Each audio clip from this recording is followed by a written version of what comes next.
चलो लिखा आप लोगों ने?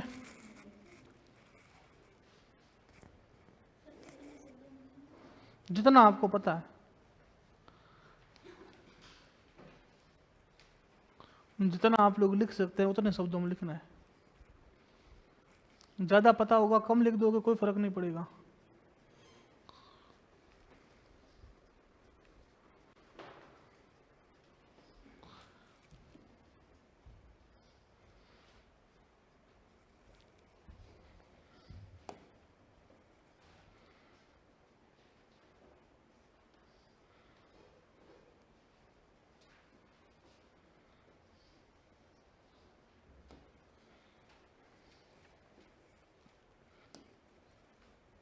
चलो लिख दिया। अब सुनो, सब लोगों ने लिखा होगा क्या लिखा है और किस तरह से लिखना है, एक बार मैं बोल के बता रहा हूँ, है ना? उस हिसाब से आप लोगों को लिखना पड़ता है। टॉपिक क्या था? राजस्थान के बेसिन। तो आप लोगों को शुरुआत इस तरह से करनी पड़ेगी कि राजस्थान भारत का दूसरा सबसे बड़ा कच्चा तेल का उत्पादक है और राजस्थान लगभग कितने प्रतिशत उत्पादित करता है? 14 पॉइंट समथिंग % राजस्थान में कच्चे तेल का उत्पादन करता है। राजस्थान को कच्चे तेल के बेसिन के हिसाब से 4 भागों में बांटा गया है। सबसे बड़ा बेसिन जो सबसे ज़्यादा तेल का उत्पादन करता है वह है बाड़मेर सांचौर बेसिन, जिसके अंतर्गत बाड़मेर और सांचौर जिले शामिल है। ठीक है, बाड़मेर सांचौर अब जालोर। ठीक है, इस तरह से लिखना है। और आपको आगे लिखना है कि अन्य 3 बेसिन, जैसलमेर बेसिन ब्रैकेट में जैसलमेर जिला, comma Bikaner Nagaur basin bracket में बीकानेर नागौर हनुमानगढ़ श्रीगंगानगर चूरू। ठीक है, और अंतिम बेसिन विंध्यन बेसिन कोटा बूंदी बारा झालावाड़ भीलवाड़ा और चित्तौड़गढ़ के कुछ हिस्से इसके अंतर्गत शामिल है। बात समझ में आई? आप में से कई लोगों ने पॉइंट बना बना कर लिखे होंगे, है ना? लेकिन अगर आपको ज़्यादा आंसर लिखना है इस तरह से तो आप इस तरह से भाषाई रूप में लिख सकते हो। समझ में आ गई बात? मैंने क्या किया? कुछ नहीं किया, शब्दों के अंदर पिरोया है। आप लोगों को बस ये सीखना है कि किस तरह से शब्दों के अंदर पिरोया जाता है। बात समझ में आ गई? चलो अब ध्यान से सुनना, पीछे वाला गेट बंद कर दो, है ना?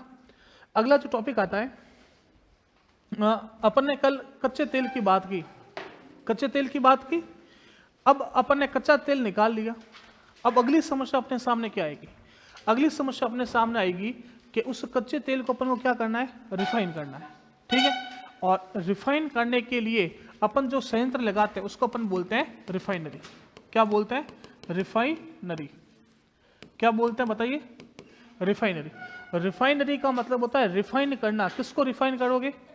हाँ, कच्चे तेल को। अब कच्चे तेल को रिफाइन करते हैं ना, तो आप लोगों को पता होना चाहिए, मैंने क्या बोला था कि मोम निकलता है, कोल तार निकलता है, डीजल निकलता है, पेट्रोल निकलता है, ये केरोसिन है, ये सारे के सारे बाई प्रोडक्ट है। जब आप कच्चे तेल को एक सिस्टम आता है, उस सिस्टम का नाम है भंजक आसवन। क्या नाम है? भंजक आसवन। इस तरह की एक भट्टी होती है, उस भट्टी पर अपन जब गर्म करते हैं ना, तो अलग अलग टेम्परेचर पर अलग अलग प्रोडक्ट अपन को मिलते हैं। बात समझ में आई? तो अलग अलग आपको प्रोडक्ट मिलेंगे इस रिफाइनरी के माध्यम से। अब अपन के राजस्थान में आज से पहले कोई रिफाइनरी थी नहीं, लेकिन 2018 के अंदर एक रिफाइनरी लगी। उस रिफाइनरी का स्थान रखा गया था, वह रखा गया था पचपदरा। कहाँ रखा गया था? पचपदरा। और पचपदरा वर्तमान में बालोतरा जिले के अंदर है। अगर बालोतरा ऑप्शन में नहीं आएगा तो आंसर क्या आएगा? बाड़मेर। अब देखो काफी बार है ना, अपन को समस्या ये क्या रहती है, अब अपन को समस्या रहती है कि सिर्फ पुराने जिले आएंगे या नए जिले आएंगे, है ना? देखो कभी भी है ना, जो पेपर सेटर है वह इस तरह का कोई सवाल नहीं देगा जिसकी वजह से भविष्य में जाकर कोई समस्या पैदा हो जाए, है ना? जैसे मैं आपको बताऊं, भौगोलिक दृष्टि से जो बायतू है ना, बायतू का कुछ हिस्सा आपके बाड़मेर में है और कुछ हिस्सा आपके बालोतरा में। तो भौगोलिक दृष्टि से अभी तक सरकार खुद कंफर्म नहीं है कि कौन सा हिस्सा बाड़मेर में है, कौन सा हिस्सा अन्य बालोतरा में है। जैसे एक एग्जांपल और देता हूँ, फलोदी। कई मानचित्रों के अंदर फलोदी को सीमावर्ती बता रखा है ना, और कई मानचित्रों के अंदर फलोदी को सीमावर्ती नहीं बता रखा है। तो अब ये इस तरह के सवाल है ना, सरकार देने से बचेगी, क्योंकि कहीं पर भी ऑथेंटिक जानकारी नहीं है। तो सरकार क्या करती है, पेपर जो सेटर होते हैं वो इस तरह के सवाल देते हैं जिस पे कोई ऑब्जेक्शन नहीं लगा सके, क्योंकि अगर ऑब्जेक्शन लगते हैं तो ऑब्जेक्शन पेपर पर नहीं लगते, जो पेपर सेट करने वाला है उस पर ऑब्जेक्शन लगता है। जैसे मैं आपको एग्जाम्पल और दूँ, अभी अकाउंटेंट का पेपर हुआ था फरवरी के अंदर लास्ट, ठीक है। तो फरवरी में जब अकाउंटेंट का पेपर हुआ तब उसके अंदर लगभग 23 सवाल थे जीके के जो डिलीट हो गए। कितने सवाल? 23। और 100 सवालों के अंदर 23 सवाल डिलीट होना अपने आप में एक बहुत बड़ी विचारणीय बात है कि पेपर सेटर ने पेपर कैसे सेट किया होगा कि 100 सवालों में से आप लोगों ने 23 सवाल डिलीट कर दिए।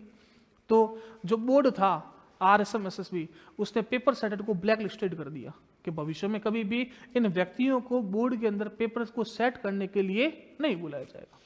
तो ये कभी भी रिस्क नहीं लेते, वो कभी भी इस तरह का सवाल नहीं देंगे जो भविष्य में डिलीट होने की संभावना रहे, ठीक है।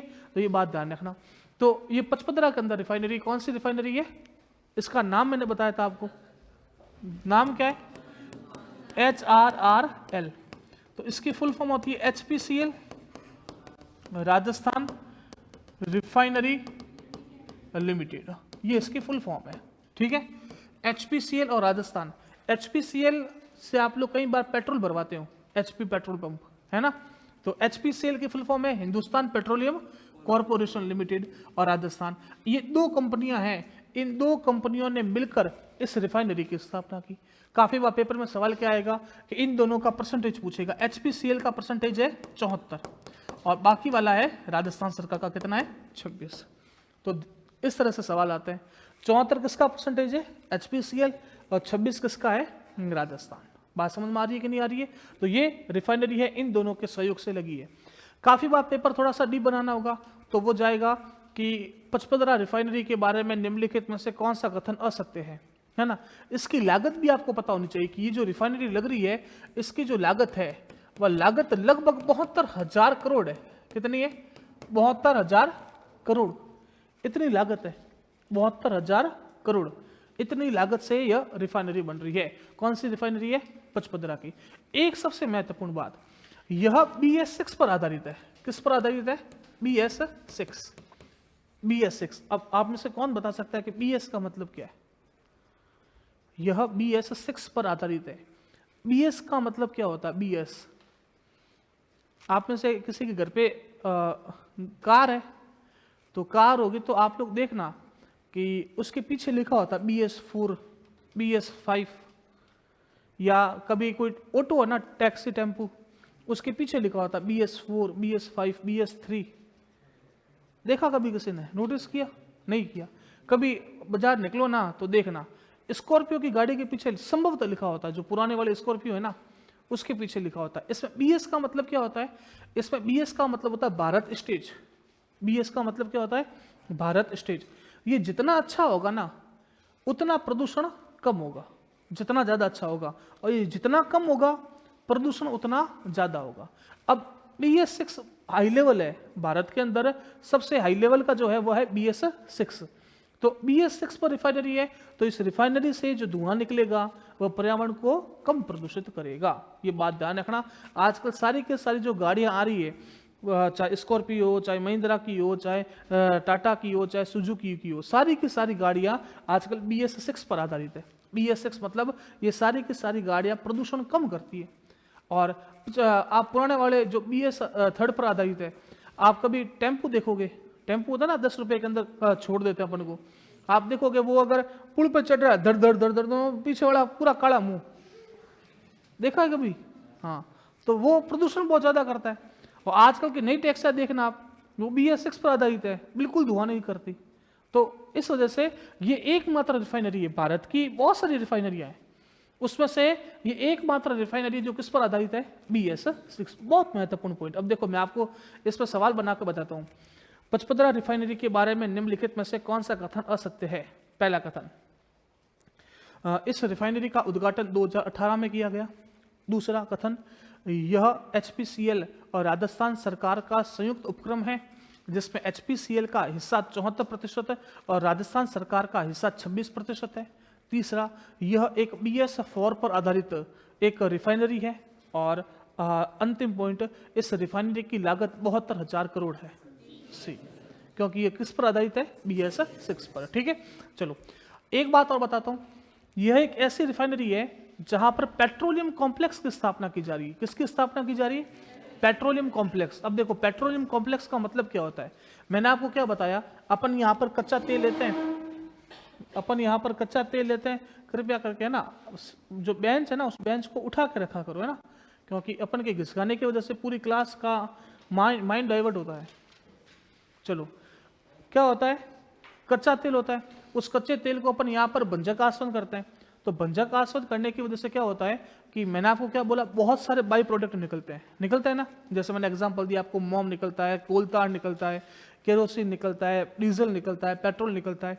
तो इन सब के कारखाने है ना इस रिफाइनरी के आसपास स्थापित किए गए, यहाँ पर ये सारे के सारे कारखाने यहाँ पर आसपास में स्थापित किए गए। तो ये पेट्रोलियम कॉम्प्लेक्स बना है पूरा का पूरा, समझते हो? पेट्रोलियम कॉम्प्लेक्स, कॉम्प्लेक्स का मतलब होता है कि सारे के सारे कारखाने इस पेरीफेरी के अंदर स्थापित किए गए हैं, और ऐसा करने वाली भी ये भारत की पहली रिफाइनरी। तो दो बातें इसके अंदर खास है, एक तो BS6 पर आधारित है और दूसरी पेट्रोलियम कॉम्प्लेक्स है यहाँ पर, ठीक है। अब आओ मैं आपको इसके बारे में 1 to 1 लाइनें चीजें बताता हूँ। सबसे पहले इस राजस्थान रिफाइनरी परियोजना बाड़मेर दे रखा है आपको, चाहे बाड़मेर हो चाहे बालोतरा, आपका दिमाग काम करना चाहिए इस पे, ठीक है। बार बार इस बात पर डिस्कशन करने का कोई फायदा नहीं है, ठीक है। HRRL समझ में आ गया, HPCL राजस्थान रिफाइनरी लिमिटेड, यह रिफाइनरी सह पेट्रोलियम कॉम्प्लेक्स परियोजना है। बात समझ में आ गई, सह पेट्रोलियम कॉम्प्लेक्स परियोजना, इसका मतलब जो बाई प्रोडक्ट है उनके भी कारखाने कहां पर है, इसी रिफाइनरी के अंदर है। इसका शुभारंभ 2018 में किया गया, तारीख याद करो तो बढ़िया, नहीं याद करो तो भी बढ़िया, ठीक है। इसकी क्षमता भी ध्यान रखना, इसकी क्षमता है 9 MMT, कितनी है? 9 MMT, 9 मिलियन मैट्रिक टन, ये इसकी क्षमता है। मतलब एक साथ ये एक वर्ष में कितना कच्चा तेल रिफाइन कर सकता है? 9 मिलियन मैट्रिक टन, 9 MMT, ठीक है। चलो, हिंदुस्तान पेट्रोलियम कॉर्पोरेशन व राजस्थान सरकार का क्रमशः 74% और 26% हिस्सा है। आंकड़ा याद करने की आवश्यकता नहीं है, आपको बस परसेंटेज याद रखना है कि कितना प्रतिशत हिस्सा है, ठीक है। इसमें जो लोन लिया गया है वह 2:1 के ऋण इक्विटी अनुपात पर वित्त पोषित, मतलब जो लोन है उस लोन का 2% कौन देगा? HPCL, और 1% कौन देगा? राजस्थान सरकार, ठीक है।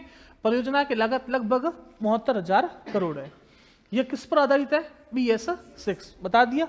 BS की फुल फॉर्म क्या है? भारत स्टेज, ठीक है। यह देश की प्रथम ऐसी रिफाइनरी जिसमें पेट्रोलियम कॉम्प्लेक्स की स्थापना की। मैंने बात बताई ना कि एकमात्र देश की ऐसी रिफाइनरी जहां पर क्या बना है? पेट्रोलियम कॉम्प्लेक्स, ठीक है। तो ये कच्चा तेल के बारे में देखो, आपको इतनी सारी बातें ध्यान रखनी। कल मैंने शुरुआत की थी पेट्रोलियम से। देखो सबसे पहले मैंने बताया था, आंसर देते रहना, विश्व में सर्वाधिक कच्चे तेल का उपभोग कौन करता है? अमेरिका। 2 नंबर पे कौन है? चीन। 3 नंबर पे कौन है? भारत। भारत अपने कच्चे तेल का जितना आवश्यकता होती है उसका कितना प्रतिशत आयात करता है? 84%। और कितना प्रतिशत उत्पादित करता है?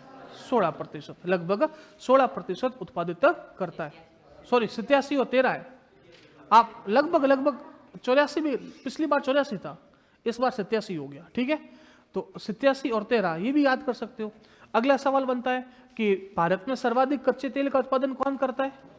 बॉम्बे हाई। और दूसरे नंबर पर कौन है? राजस्थान। राजस्थान में अगर पूछोगे बेसिन में कितने हैं? 4। पहला बेसिन कौन सा है? बाड़मेर सांचौर। कौन कौन से जिले हैं? बाड़मेर, सांचौर, जालोर। 2 नंबर पे कौन सा है? जैसलमेर। कौन सा जिला है? जैसलमेर। तीसरा कौन सा है? बीकानेर, नागौर बेसिन। कौन कौन से जिले हैं? बीकानेर, नागौर, श्रीगंगानगर, हनुमानगढ़, चूरू। और अंतिम बेसिन है विंध्यन। विंध्यन बेसिन कोटा, बूंदी, बारा, झालावाड़, भीलवाड़ा और चित्तौड़गढ़। बात समझ में आ गई? कोई दिक्कत है क्या इसमें? कोई दिक्कत नहीं, सब चीजें समझ में आ गई। अगर आपको पूछे राजस्थान में सर्वाधिक कच्चे तेल का उत्पादन कौन सा बेसिन करता है? बाड़मेर सांचौर बेसिन करता है, ठीक है। उसके बाद अगली बात आती है रिफाइनरी की। तो सबसे पहली बात कि रिफाइनरी किसका संयुक्त उपक्रम है? HPCL और राजस्थान सरकार। HPCL का कितना प्रतिशत है? 74। राजस्थान सरकार का 26। इसका उद्घाटन कब हुआ? 2018 में, ठीक, 2018 में इसका उद्घाटन किया गया। ये रिफाइनरी है कहां पर? पचपदरा ऑप्शन में नहीं आए तो बाड़मेर, ठीक है। इसकी क्षमता कितनी है? 9 मिलियन मैट्रिक टन, ठीक है। इसकी लागत कितनी है? 72,000 करोड़। यह किस पर आधारित है? BS6 पर। और यह देश की पहली रिफाइनरी है जो पेट्रोलियम कॉम्प्लेक्स। बात समझ में आ गई? इतना आपको है पूरा का पूरा कच्चा तेल जो आपकी आर्थिक समीक्षा के अंदर दे रखा है, ये आपको ध्यान रखना है, ठीक है। चलो उसके बाद अपन आगे बढ़ते हैं। तो उद्योगों के अंदर आपको देखो सबसे पहले समस्या थी पैसों की। अपन ने पैसों की समस्या निपटी। अपन ने आरएफसी पढ़ा था, राजस्थान वित्त निगम पढ़ा था ना। अपन ने एक योजना पढ़ी थी, मुख्यमंत्री लघु उद्योग प्रोत्साहन योजना पढ़ी थी ना। चलो बताओ कौन बताएगा इसके बारे में क्या है, हाथ खड़ा करो। मुख्यमंत्री लघु उद्योग प्रोत्साहन योजना याद है क्या? किसको याद है? हाथ खड़ा करो। आपको याद? इसमें लघु उद्योगों के विकास के लिए ऋण दिया जाता है जिस पर कुछ ब्याज का अनुदान सरकार को। हाँ, कुछ मतलब कितना? 25 लाख तक का तो 9%, हाँ, और फिर 5 करोड़ है तो 6 है, और 10 करोड़ तक है 9% नहीं है, 8% है। 25 लाख पर 8% है, 5 करोड़ पर और 10 करोड़ पर। अधिकतम कितना लोन देंगे? 10 करोड़। आरएफसी अधिकतम कितना लोन देगी? 20 करोड़। आरएफसी मतलब राजस्थान वित्त निगम। आप बताओ राजस्थान वित्त निगम की स्थापना कब हुई? आप बताओगे सर? नहीं पता? नहीं पता। वित्त निगम 1964, 1996, 1964। आप बताओ आगे, लड़कियों में आप बताइए। 1954,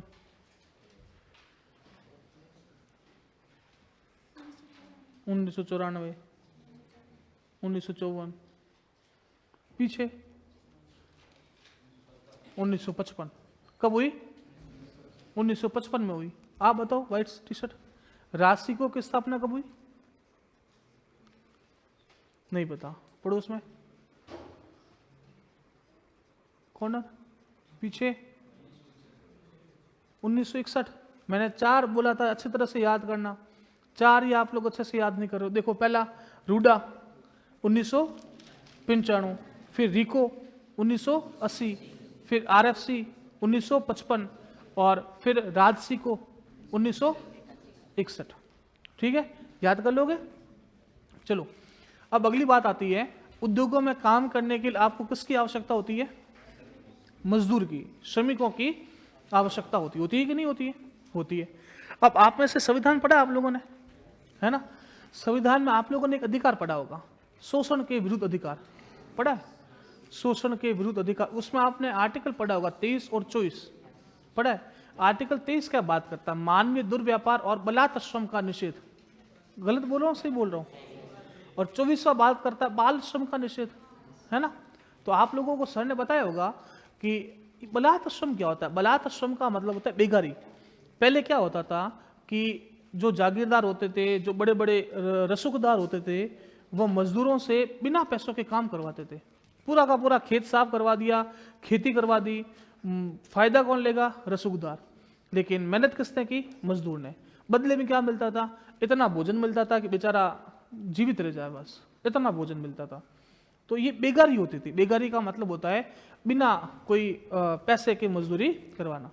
अब सरकार ने क्या किया, उन मजदूरों के लिए एक अधिनियम बना दिया और प्रत्येक राज्य में उसकी एक न्यूनतम मजदूरी फिक्स कर दी।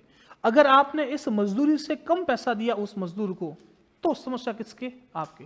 जैसे मैं आपको बताऊं, देखो ये श्रम है और इस श्रम में ये न्यूनतम मजदूरी है 1 जुलाई 2021 में डिसाइड हुई थी।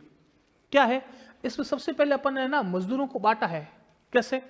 एक आता अकुशल, अर्धकुशल, कुशल और उच्च कुशल। बात समझ में आई? ये मजदूरियों की श्रेणियां होती। जैसे मैंने आपको नरेगा करवाया था, नरेगा करवाया था ना, वहां पर बताओ मुझे किस लेवल का मजदूर चाहिए? अकुशल, क्योंकि वहां पे तगारी भरनी है और गेती चलानी है। वहां पर ना तो मुझे कंप्यूटर का काम करवाना है और ना कोई अन्य काम करवाना है। ठीक है, तो वहां पर अकुशल मजदूर चाहिए। तो उसकी मजदूरी न्यूनतम कितनी है? 259। अगर मैंने 258 रुपए दे दिए तो समस्या किसकी? आप। समझ में आई? तो ये अनुच्छेद कौन सा कहता है? 23। और इस 23 की अनुपालना में सरकार ने ये न्यूनतम मजदूरियां देखो, एक मैं आपको लाइव एग्जांपल बताता हूं। एक बार क्या हुआ कि आप लोग जब अधिकारी वगैरह बढ़ोगे ना, तो आप लोगों को एक पावर मिलती है, डीडीयू। डीडीयू का मतलब होता है कि आप लोग पैसा निकाल कर सरकार के खजाने से निकालोगे और किसी को आवश्यकता होगी उसको दोगे। ठीक है। तो टेंडर होते हैं, टेंडर सुना है कभी?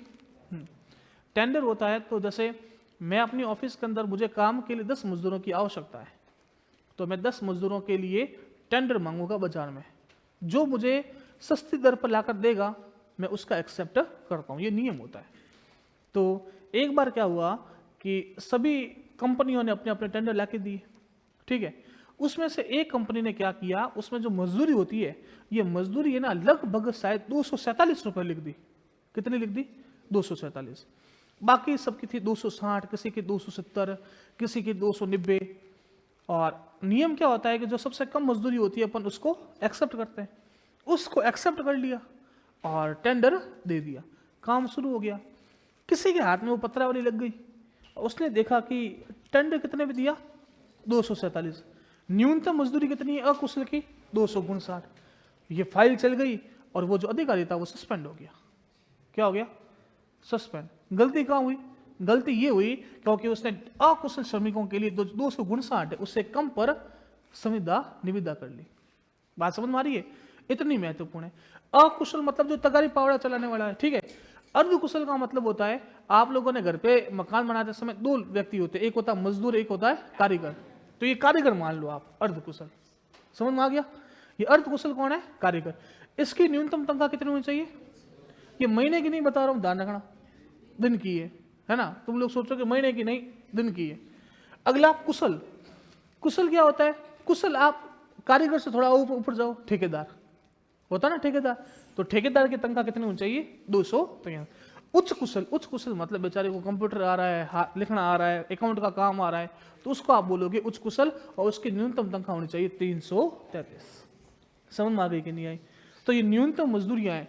आपको प्री के अंदर सवाल पूछेगा, निम्नलिखित को सुमेलित कीजिए। एक तरफ देगा श्रमिकों के प्रकार और दूसरी तरफ क्या देगा? उनकी न्यूनतम मजदूरी। तो सबसे पहले तो 4 है, अकुशल, अर्धकुशल, कुशल और उच्च कुशल, ठीक है। उसकी कितनी है? 259। बताओ कितना जोड़ों के 271 आएगा? कितना जोड़ों के 283 आएगा? और कितना जोड़ों के 333 आएगा? ठीक है, 12 12 50 का फर्क है, कोई दिक्कत नहीं। ये तो याद हो जाएगा 3 3 3, बाकी आप याद कर लेना, ठीक है, कोई दिक्कत नहीं। चलो आगे। और अब देखो, जो मजदूर होते हैं उन मजदूरों के लिए सरकार ने बहुत सारी योजनाएं शुरू कर रखी, बहुत सारी योजनाएं, ठीक है। जैसे आपने एक योजना सुनी होगी, लाडू प्रोत्साहन योजना, करंट अफेयर में चलती है। या क्या होता है, देखो आपको असलियत बताते हैं। अपन के जो राजस्थान है ना, ये राजस्थान बहुत ज़्यादा बैकवर्ड है। बैकवर्ड क्यों है? क्योंकि एक तो राजस्थान में राजस्व गांव बहुत ज़्यादा है। राजस्व गांव का मतलब होता है ढाणिया, ढाणिया बोलते हो ना, हाँ। तो अब क्या होता है कि अपने के गांव के अंदर अगर कोई माता गर्भवती होती है ना, माता गर्भवती होती है, तो अपन के गांवों के अंदर ये रिवाज कम है कि अपन डिलीवरी करवाने के लिए माता को हॉस्पिटल लेकर जाए। ये नहीं करते अपन। अपन क्या करते हैं कि गांवों के अंदर ही डिलीवरी करवा देते हैं। और जो एक परंपराओं से सिस्टम चला आ रहा है, वो दाई जिसको अपन बोलते हैं, उसको बुलाते हैं कि हमारे घर कौन पड़े हो, कार्ड नो है, तो वो आती है डिलीवरी करवाती है। ना तो अपन को वैज्ञानिक ढंग का इस्तेमाल करते हैं, ठीक है, ना अपन सही ढंग से करवाते हैं। तो काफ़ी बार ये होता है कि या तो माता के जीवन पर खतरा बन जाता है या बच्चे के जीवन पर। और इसी वजह से मैं आपको बताऊं कि राजस्थान में शिशु मृत्यु दर और मातृ मृत्यु दर बहुत ज़्यादा है। राजस्थान के अंदर ऐसा बोलते हैं कि लगभग जो 100 बच्चे हैं, उन 100 बच्चों में जो जन्म लेते हैं उसमें से लगभग 2 बच्चों की मृत्यु हो जाती है, माताओं की मृत्यु हो जाती है। क्यों? क्योंकि अपन हॉस्पिटल नहीं लेकर जाते, ठीक है। और जब केस बिगड़ता है तब अपन कैंपर बुलाते हैं, कैंपर के पीछे डालते हैं, फिर अपन सिटी हॉस्पिटल दौड़ते हैं ना। और फिर वहां पर अपन के डॉक्टरों की हालत ये है कि केस बिगड़ा हो, देखा, वो सीधा रेफर करते हैं जोधपुर। और जो ही जोधपुर यहाँ से 4 घंटे का रास्ता, बीच रास्ते में माँ खत्म या बच्चा खत्म। बच्चा खत्म हो गया पेट के अंदर तो जहर फैल जाता है ना। और अगर जोधपुर पहुंच भी गए या बाड़ने वाले डॉक्टर ने हाथ डाल भी दिया और केस तो पहले से बिगड़ा हुआ, तो उस कंडीशन के अंदर फिर क्या होता है, हाथ डाल दिया, या तो माता को कुछ हो गया कि बेटे को कुछ हो गया, तो अपन धरने पर बैठते हैं, पूरा गांव बुला लेते हैं कि एक को सरकारी नौकरी 25 लाख रुपए, करते हैं ना, ये कई अखबारों के अंदर देखने को मिलेगा आपको, ये रियलिटी बता रहा हूँ। तो सरकारों को लगा कि अपन को ऐसे मजदूरों के लिए, श्रमिकों के लिए कुछ करना चाहिए। तो एक योजना चलती है लाडू प्रोत्साहन योजना, ये अभी शुरू हुई है। उस योजना में क्या होता है कि अगर आप हॉस्पिटल के अंदर डिलीवरी करवाओगे, कहाँ पर, हॉस्पिटल में, सिर्फ घर पे हुई या कहीं और हुई तो नहीं, अगर आप अस्पताल में डिलीवरी करवाते हो और अगर बेटी का जन्म होता है तो 1 लाख रुपए का सेविंग बॉन्ड मिलेगा। कितने का? 1 लाख रुपए। लेकिन 1 लाख रुपए यूं थोड़ी बेटी हुई निकल 1 लाख, ऐसा नहीं होता। बेटी जब तक 12 नहीं पढ़ेगी ना, स्नातक नहीं करेगी शायद, तब तक आपको किस्तों में 1 लाख रुपए मिलेंगे। यूं ही नहीं है कि तुम बेटी का जन्म हो गया 1 लाख रुपए घर पे, नहीं, अलग अलग किस्तें हैं, ठीक है। तो वैसे के वैसे जो श्रमिक होता ना, उस श्रमिक के अगर संतान हुआ है या संतान हुई है, लड़का हुआ है या लड़की हुई है, तो उनको कुछ सहायता मिलती है। लड़का होता है तो 20,000 मिलती है। कितनी मिलती है? 20,000 लड़के के जन्म पर, और लड़की के जन्म पर कितनी मिलती है?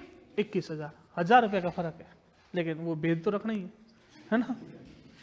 तो लड़का होने पर 20,000 और लड़की होने पर 21,000। अब देखो ये 20,000 यूं नहीं है कि लेके जाओ, ऐसा कभी सरकार देती नहीं है, अलग अलग किस्त है। देखो, सबसे पहले प्रसूति पर, मतलब डिलीवरी होने पर कितने मिलेंगे? 5,000। और ये 5,000 पहले कैश मिलते थे। तो एक्चुअली होता क्या था कि देने कितने थे? 5,000, और देता कितने था? 4,000 के। 1,000 रुपये मारो कमीशन। लेकिन आजकल क्या होता है, सीधे खाते में जाते हैं। तो खाते में जाता है तो खाते में तो 5,000 डालने ही पड़ेंगे, बाद में कौन निकाल कर देगा खाते से? ले 1,000 रुपये थारा, ऐसे कोई निकाल कर देता नहीं है। बात समझ में आ रही है ना? जितनी योजनाएं होती है ना, उन सब का जो पैसा है आजकल सीधे खाते में जा रहा है। और इस सिस्टम को अपन क्या बोलते हैं? डीबीटी। क्या बोलते हैं? DBT, direct benefit transfer, DBT, ठीक है। तो प्रसूति पर कितना मिलेगा? 5,000। टीकाकरण पर कितना मिलेगा? टीकाकरण मतलब टीका लगता है बच्चे के पैदा होने पर, और 5 वर्ष की शिक्षा होने पर। देखो, लड़का है तो 10,000 और लड़की है तो 11,000। अब देखो जोड़ो, 10 ये हो गए, 5 ये हो गए, 5 हो गए, 20 हो गए, यहाँ पर 11 हो गए, यहाँ 5 हो गए, 5 हो गए, कुल कितने? 21। तो कुल कितने चरण हुए? 3। पहला तो प्रसूति पर 5,000, टीकाकरण पर 5,000, और 5 वर्ष की शिक्षा करने पर लड़का है तो 10,000, लड़की है तो 11,000, ठीक है। ये प्रसूति सहायता योजना। बात समझ में आ गई क्या? कोई समस्या हुई? नहीं हुई। अभी तक मैंने क्या बताया? अभी तक मैंने आपको श्रम के अंदर ये बताया कि अगर श्रम की बात करूं तो अपन ने मजदूरों को 4 भागों में बांटा: अकुशल, अर्धकुशल, कुशल, उच्च कुशल। आपको ध्यान रखना है, अकुशल की है 259, 259, 12 जोड़ लेना, फिर वापस 12 जोड़ लेना। और उच्च कुशल की है 333, है ना। 333 याद हो तो ठीक है, नहीं तो मारवाड़ी में याद करो 333, ठीक है। अपन योजनाओं की बात करते हैं, तो योजनाओं में पहली योजना कौन सी है? प्रसूति सहायता योजना। कि अगर कोई श्रमिक है और श्रमिक के कोई लड़का होता है तो कितना पैसा मिलेगा? 20,000, और लड़की होती है तो मिलेगा 21,000 रुपए, ठीक है। ये 3 किस्तों में मिलेंगे। प्रसूति पर मिलेंगे 5,000, टीकाकरण पर मिलेंगे 5,000, और 5 वर्ष की शिक्षा पर मिलेंगे 10,000 और 11,000, ठीक है। चलो, एक अगली योजना आती है, इस योजना को थोड़ा ध्यान से समझना। इस योजना का नाम है सिलिकोसिस योजना। सिलिकोसिस योजना। चलो, सबसे पहला मेरा सवाल आप लोगों से, आप लोग ना सोच समझकर आंसर देना। पहले तो सिलिकोसिस है क्या? सिलिकोसिस है क्या? चलो ऑप्शन देता हूं मैं आपको। ए, योजना का नाम। बी, बीमारी है। सी, कपड़े का नाम, और डी, मजदूरी का प्रकार।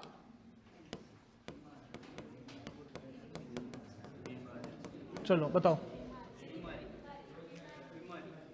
बीमारी है। और कोई? और बताओ क्या है? दूसरा बीमारी, हाँ। मैंने कहा दूसरा कौन सा है? चलो, ये बीमारी है। सुनना आप, देखो क्या होता है, आप लोगों ने एक नाम सुना होगा, सिलिका। क्या होता है सिलिका? सिलिका पत्थर या मिट्टी। देखो अपन ने ना खनन की बात की, खनन होता है ना वह बहुत नीचे होता है। आपको क्या लगता है कि 2 फुट खड्डा खोदूंगा लोहा मिल जाएगा? 3 फुट नहीं, 10 फुट नहीं, 150, 200, 250, 200 फीट पे तो पानी मिलता है और नीचे जाना पड़ेगा। तो उनके लिए क्या होता है, पूरा का पूरा सिस्टम बनाते हैं, है ना, नीचे जाने का पूरा का पूरा सिस्टम होता है। मैं कल एक वीडियो लेके आऊँगा, आपको बताऊँगा कि माइनिंग कैसे होती है, ठीक है। तो जब वो मजदूर नीचे जाते हैं ना, आप लोग जिस तरह से नीचे नीचे जाओगे ना, जो मिट्टी होती है ना वह बहुत बारीक होती रहती है ना। आपने विज्ञान के अंदर ये पढ़ा होगा कि अपने शरीर के अंदर कोई भी है ना अंग फालतू नहीं है। अपन के जो नाक के बाल होते हैं ना, वो नाक के बाल क्या काम करते हैं कि जब अपन श्वास लेते हैं तो अंदर बहुत वायुमंडल के अंदर बहुत सारे धूल के कण हैं, वो धूल के कणों को अंदर जाने से रोकती है ये बाल के, नाक के बाल। तो क्या होता है कि जब अपन नीचे की तरफ जाते रहते हैं, एक तो जनरल बात हो गई कि अपन कभी कभी धूल के संपर्क में आए, और जो मजदूर रोज धूल के संपर्क में आ रहे हैं और श्वास लेते हैं तो वह नाक के माध्यम से जो सिलिका है, रेत है, वह धीरे धीरे अंदर अंदर जाती रहती है।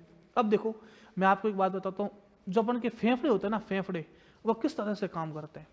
देखो फेफड़ा होता है एक स्पंज, स्पंज देखा है, स्पंज को दबाओगे वापस छोड़ोगे तो वो अपने शेप में आ जाएगा। फेफड़ा क्या काम करता है, आप लोग श्वास भरोगे तो फैलेगा और श्वास छोड़ोगे सिकुड़ेगा, एक तरह से स्पंज के रूप में काम करता है। कोरोना ने क्या किया, कोरोना ने अपने फेफड़ों पर अटैक किया और फेफड़े को क्या कर दिया, कठोर कर दिया। अब आदमी श्वास ले रहा है न तो फूल रहा है, और श्वास छोड़ रहा है तो न तो सिकुड़ रहा है। तब आपको पता होगा कि कोरोना के कारण में ऑक्सीजन के सिलेंडर देने पड़े, क्योंकि अपन ने फेफड़े काम करना बंद कर दिया, सीधा का सीधा मास्क लगाया और ऑक्सीजन सर्कुलेट करने लगे। तो ये सिलिका क्या करता है, सिलिका धीरे धीरे धीरे फेफड़ों के अंदर जाएगा। पहले तो क्या होगा कि मजदूर काम करेगा तो उसको सांस लेने में दिक्कत आएगी, धीरे धीरे क्या होगा वह बैठा रहेगा। बाद में अंत समय ये हो जाता है कि जब वो बैठा होता है ना तब भी उसको सांस नहीं आती, और इसका अंत समय यह है कि उसकी मृत्यु होती है। और सिलिकोसिस एक बहुत भयंकर बीमारी है जो अपन के राजस्थान के अंदर देखी जा रही है। तो सरकार ने इस बीमारी को समझा कि अपन को कुछ ना कुछ इसके लिए करना पड़ेगा। तो सरकार ने बोला कि हम लोग एक सिलिकोसिस नीति लेकर आते हैं, और सिलिकोसिस नीति लेकर आए 3 अक्टूबर 2019 को। कब लेकर आए, तारीख ध्यान रखना, 2 अक्टूबर नहीं है। हाँ पेपर में 2 अक्टूबर दिया मतलब गांधी जी की जयंती नहीं है ना, अपन को ये लगेगा 2 अक्टूबर ये नहीं है, ठीक है, 3 अक्टूबर 2019, ठीक है। इसके अंदर क्या होता है कि अगर कोई व्यक्ति सिलिकोसिस से पीड़ित है, सिलिकोसिस से पीड़ित है, तो उसके इलाज के लिए सरकार 3 लाख रुपए देगी। कितना देगी, 3 लाख, इलाज के लिए देगी 3 लाख रुपए, ठीक है। अगर इलाज हुआ, आदमी ठीक हो गया तो ठीक है, और अगर व्यक्ति मर गया तो उसको 2 लाख रुपए दिए जाएंगे। कितने दिए जाएंगे, 2 लाख। हंसने की बात नहीं, ईमानदारी से मिलता है। अगर इलाज है तो 3 लाख, मर गया तो 2 लाख। और इवन मैं आपको बताऊं ये एक ऐसी योजना है, आपको अगर कोई व्यक्ति सिलिकोसिस से मर गया तो अंतिम संस्कार के लिए 10,000 रुपए मिलते हैं। लो कितने, 10,000। लकड़ियों के लिए कितने मिलते हैं, 10,000।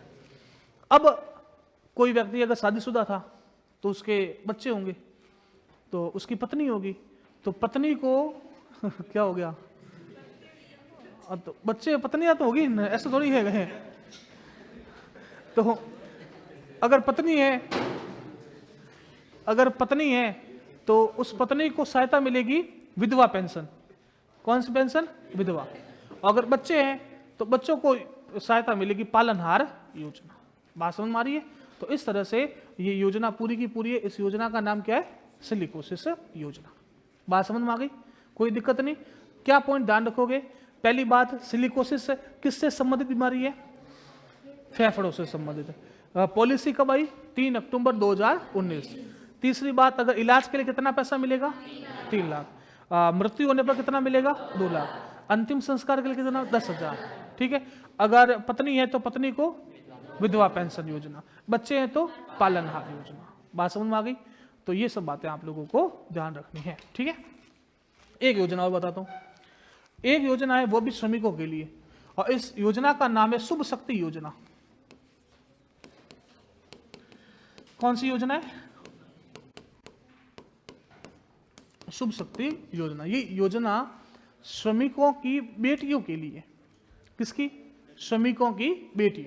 अब ध्यान रखना, बेटी की 2 कंडीशन होनी चाहिए, एक तो वयस्क होनी चाहिए और अविवाहित होनी चाहिए। वयस्क और अविवाहित, है ना। वयस्क मतलब 18 साल से ऊपर और अविवाहित मतलब शादी नहीं होनी चाहिए। तो उनको आत्मनिर्भर बनाने के लिए, किनको? श्रमिकों की बेटियों को। तो आत्मनिर्भर बनाने के लिए अगर उनको कोई छोटा मोटा रोजगार शुरू करना है, जैसे घर पे बैठे बैठे वो चाहती है कि मैं सिलाई कर लूँ, तो सिलाई कर लूँ तो सिलाई मशीन चाहिए, कसीदाकारी कर लूँ तो उसके लिए भी कोई ना कोई औजार चाहिए, ठीक है। ब्यूटी पार्लर का काम शुरू कर लूँ तो उसके लिए भी आप लोगों को ब्यूटी पार्लर बनाना पड़ेगा। कहना गाँवों में कई बच्चियाँ हैं जो करती है इस तरह का काम, है ना। तो इसके लिए पैसा चाहिए। तो सरकार ने बोला इस योजना के तहत हम लोग उस श्रमिक की बेटी को 55,000 रुपये देंगे। कितना देंगे? 55,000 रुपये। बात समझ में आ गई? तो ये योजना कौन सी है? शुभ शक्ति। आपको पेपर में सीधा सवाल पूछेगा, शुभ शक्ति योजना के तहत कौन लाभान्वित होंगे? ऑप्शन ए दिव्यांग, ऑप्शन बी विधवा महिलाएं, ऑप्शन सी अनाथ बच्चे और ऑप्शन डी श्रमिकों की वयस्क बेटियां। श्रमिकों की वयस्क बेटियां, ठीक है। तो ये दोनों योजनाएं मैंने आपको यहां पर बताई, सिलिकोसिस पीड़ित हेतु और शुभ शक्ति योजना। बात समझ में आ गई? चलो अब सुनना, निर्माण श्रमिक की अंतर्राष्ट्रीय खेल प्रतियोगिताओं में प्रोत्साहन राशि, ठीक है। इसमें क्या होता है? देखो, अंतर्राष्ट्रीय प्रतियोगिताएं, अंतर्राष्ट्रीय खेल प्रतियोगिता, जैसे आप लोगों ने नाम सुना होगा ओलंपिक, सुना है? इस बार ओलंपिक हुए, कहाँ हुए? पेरिस में। अगले साल कहाँ होंगे? हाँ, अगले साल कहाँ होंगे? जापान। अगले साल होते ही नहीं मैडम, 4 साल बाद होते हैं। कितने साल बाद? 4 साल बाद, ठीक है। अब की बार 2024 में हुए, कहाँ हुए? पेरिस में। सुनना ध्यान से, पेरिस में। 4 साल बाद होंगे 28 में लॉस एंजलिस में। लॉस एंजलिस कहां पर है? यूएसए। अगले 4 साल बाद ब्रिस्बेन। ब्रिस्बेन कहां है? ब्रिस्बेन कहां है?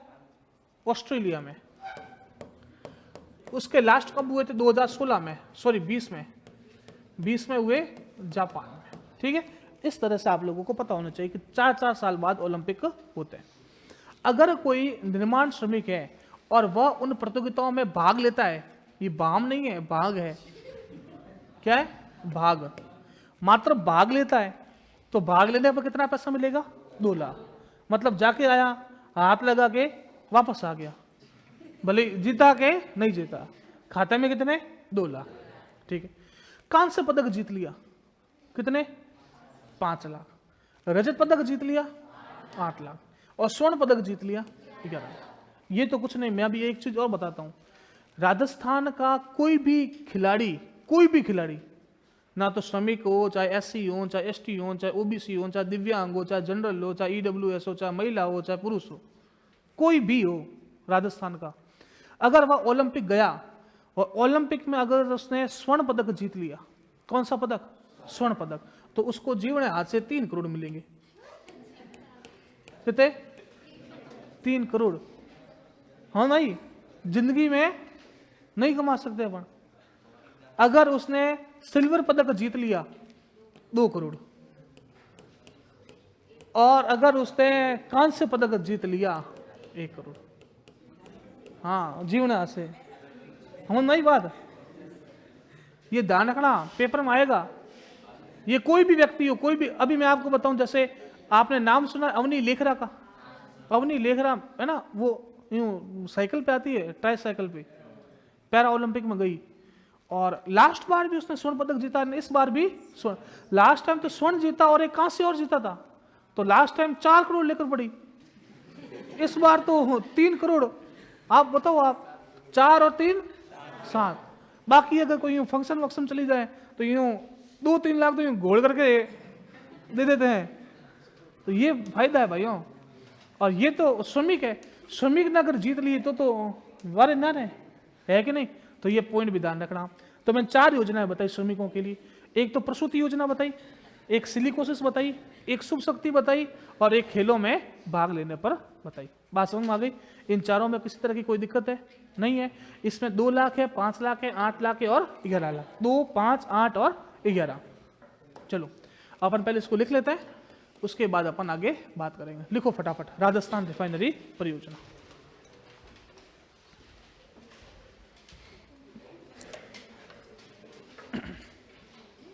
समझ में आ रहा है ना सबको? पीपीटी ज्यादा अच्छी रहती है कि लिखना ज्यादा अच्छा रहता है? पीपीटी ज्यादा सही है ना, फटाफट फटाफट हो जाता है।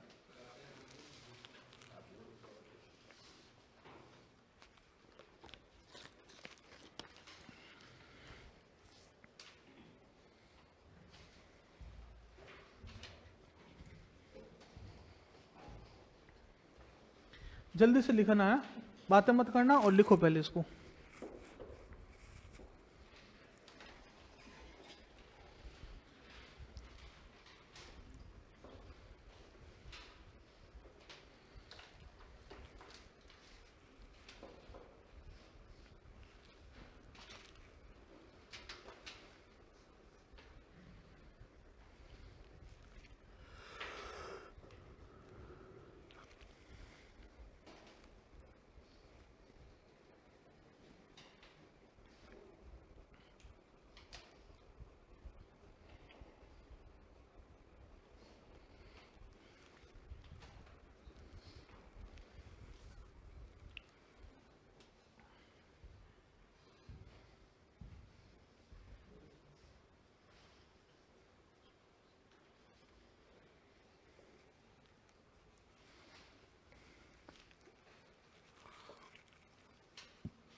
क्या हो गया?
ये ब्रैकेट में जो राशि है ना, इसको मत लिखना है ना।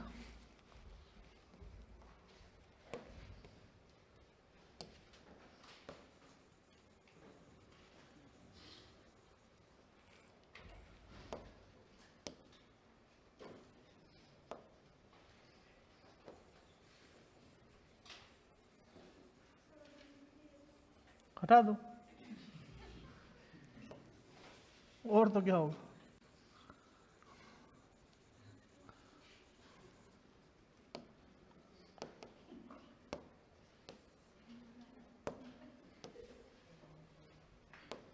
हो गया, आगे चले।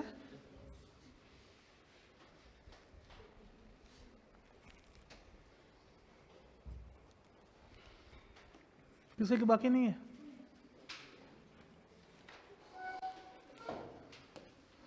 लिखो आगे। और मैंने पूछा तब तो कोई बोला नहीं।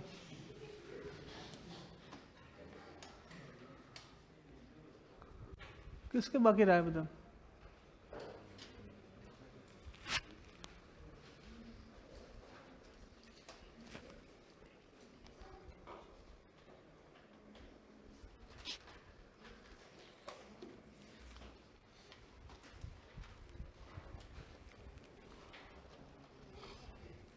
चलो लिखो अब आगे।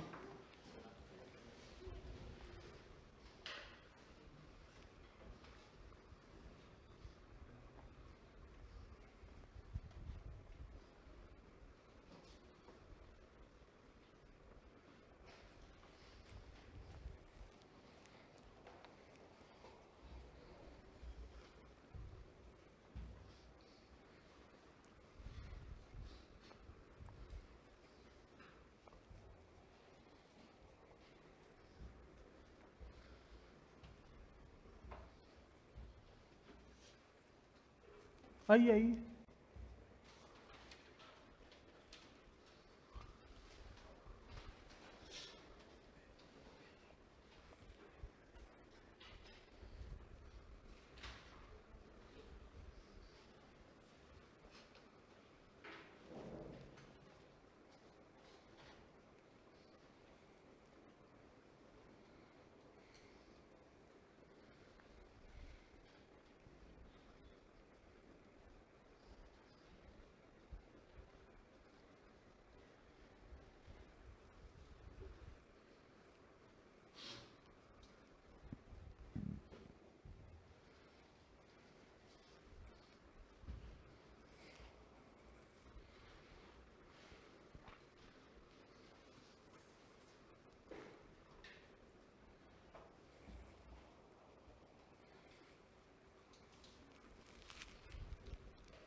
हो गया?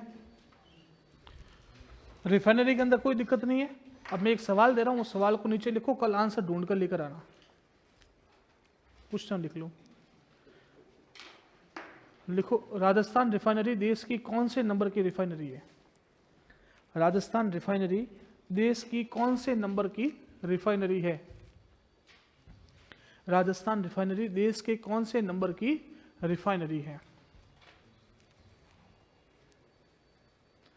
राजस्थान रिफाइनरी देश के कौन से नंबर की रिफाइनरी है?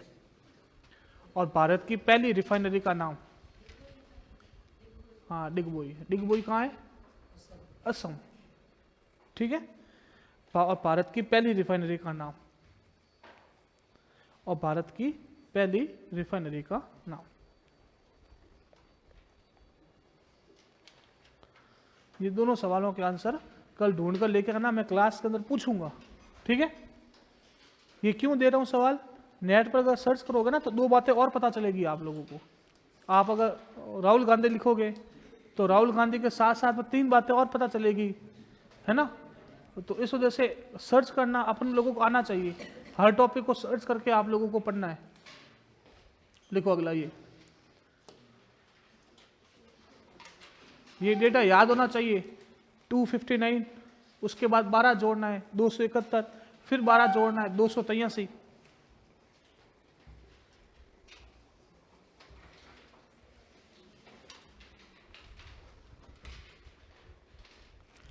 एक बार इस क्लास के अंदर किसी ने पूछा था कि सर न्यूनतम मजदूरी कितनी है?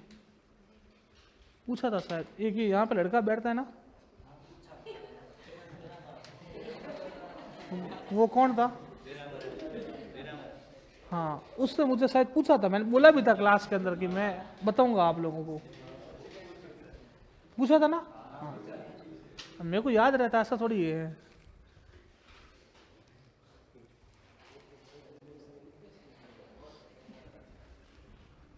मेरे को भले नाम याद नहीं रहते, मैं अगर किसी का यूं चेहरा देख लूं तो याद रहता है कि उसने ये सवाल पूछा था मुझसे।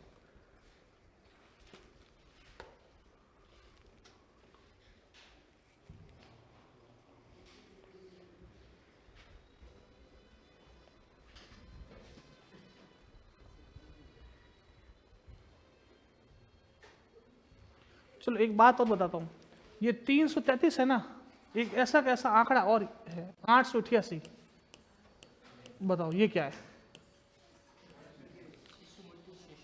शिशु मृत्यु दर मतलब 1000 पैदा हुए 888 गए,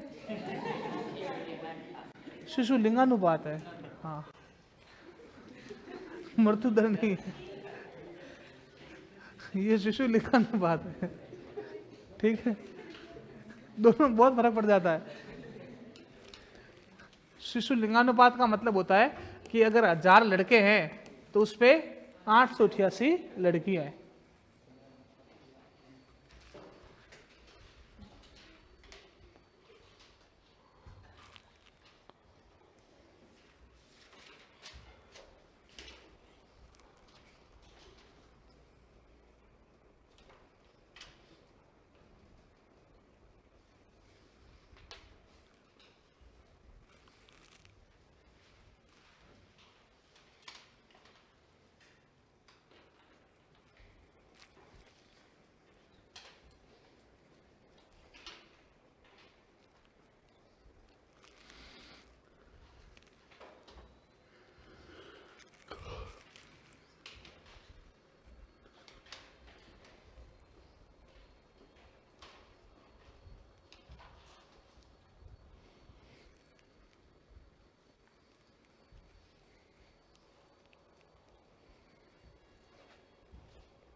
चलो एक सवाल बताइए, और बीसीजी का टीका किसके लिए लगता है?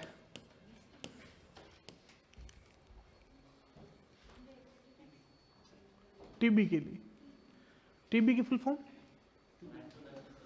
वो तो जीवाणु है उसका, ट्यूबरक्यूलोसिस, टीबी। और एक बताओ और कि इसकी फुल फॉर्म क्या है? बीसीजी की फुल फॉर्म। आपके विज्ञान शुरू हो गई क्या? खत्म हो गई?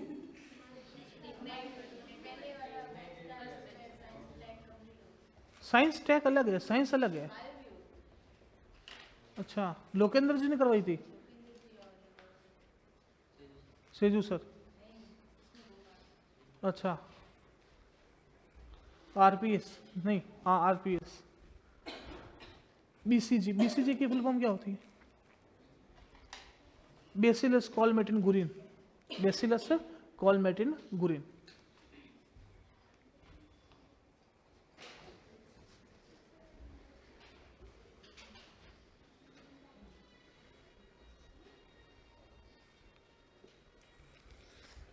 अपट के भारत में है ना, अभी ये कोरोना का टीका बहुत ज़्यादा चर्चा में रहा था, कोवैक्सीन, है ना। लगे 2 टीके थे, एक तो कोवैक्सीन लगा था और एक कोविशील्ड लगा था, है ना। ये दोनों कंपनियां भारत की थी जिन्होंने इन टीकों का निर्माण किया था। एक तो थी सीरम इंस्टीट्यूट और एक थी हैदराबाद की कंपनी। इन दोनों ने इन टीकों का निर्माण किया था। लेकिन जो कोवैक्सीन है ना, वो बहुत ज़्यादा चर्चा में रह गई, क्योंकि एक न्यूज़ ये निकल के आ गई कि कोवैक्सीन लगाने वाला सब धीरे धीरे करके, हाँ, उस न्यूज़ के बाद तो पता नहीं, ये न्यूज़ सुन के हाँ, कई लोग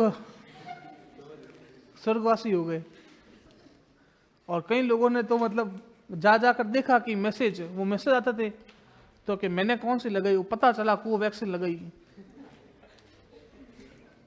वो समय से पहले ही चले गए। हो गया?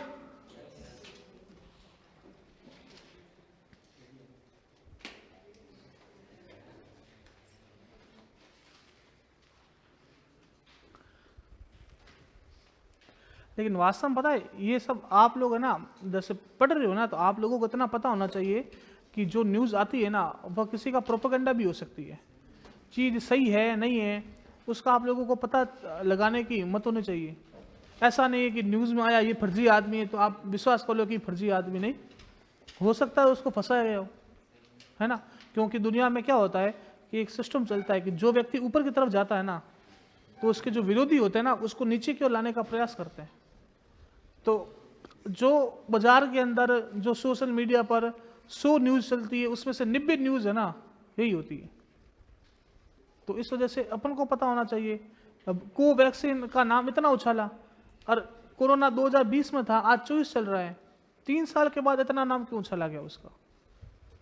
क्योंकि इसके पीछे बहुत सारे प्रोपेगेंडा काम करते हैं। ठीक है, चलो अब लिखो एक योजना सिलिकोसिस पीड़ित हेतु। मैं जो बोल रहा हूं ना इसमें वही लिखना, सिलिकोसिस पीड़ित हेतु।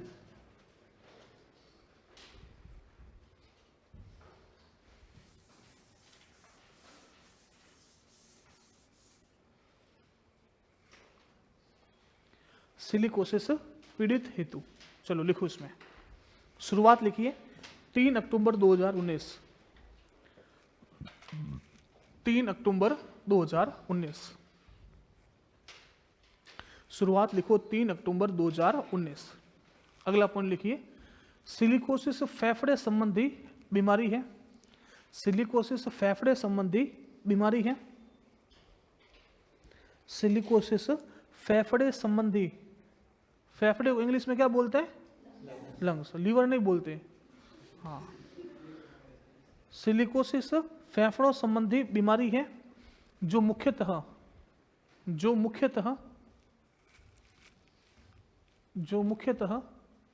खादानों में काम करने वाले मजदूरों में पाई जाती है। जो मुख्यतः खादानों में काम करने वाले मजदूरों में पाई जाती है। जो मुख्यतः खादानों में काम करने वाले मजदूरों में पाई जाती है।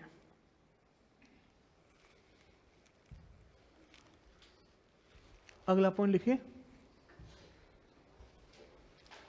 राजस्थान सिलिकोसिस नीति लागू करने वाला, राजस्थान सिलिकोसिस नीति लागू करने वाला देश का पहला राज्य है।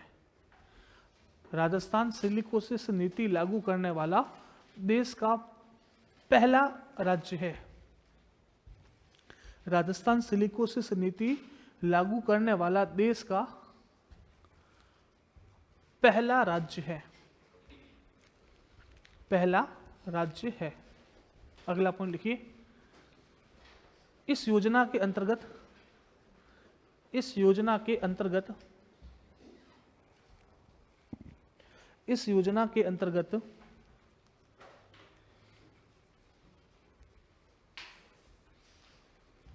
सिलिकोसिस पीड़ित व्यक्ति को इलाज के लिए, इस योजना के अंतर्गत सिलिकोसिस पीड़ित व्यक्ति को इलाज के लिए 3 लाख रुपए, इलाज के लिए 3 लाख रुपए, कॉमा, इलाज के लिए 3 लाख रुपए, कॉमा, ये कॉमा लगाना है, लिखना नहीं है। हाँ लगाया ना, हाँ, कॉमा, मृत्यु होने पर 2 लाख रुपए, मृत्यु होने पर 2 लाख रुपए, मृत्यु होने पर 2 लाख रुपए, मृत्यु होने पर 2 लाख रुपए, और अंतिम संस्कार के लिए 10,000 रुपए दिए जाते हैं। और अंतिम संस्कार के लिए 10,000 रुपए दिए जाते हैं। और अंतिम संस्कार के लिए 10,000 रुपए दिए जाते हैं।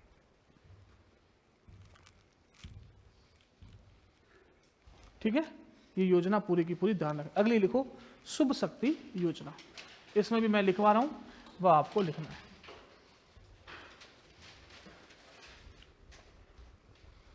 इसमें लिखिए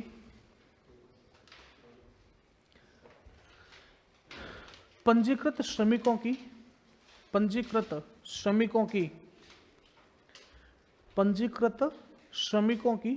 वयस्क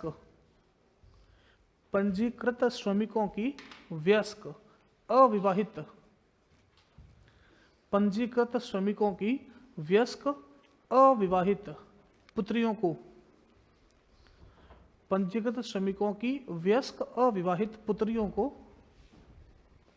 आत्मनिर्भर बनाने के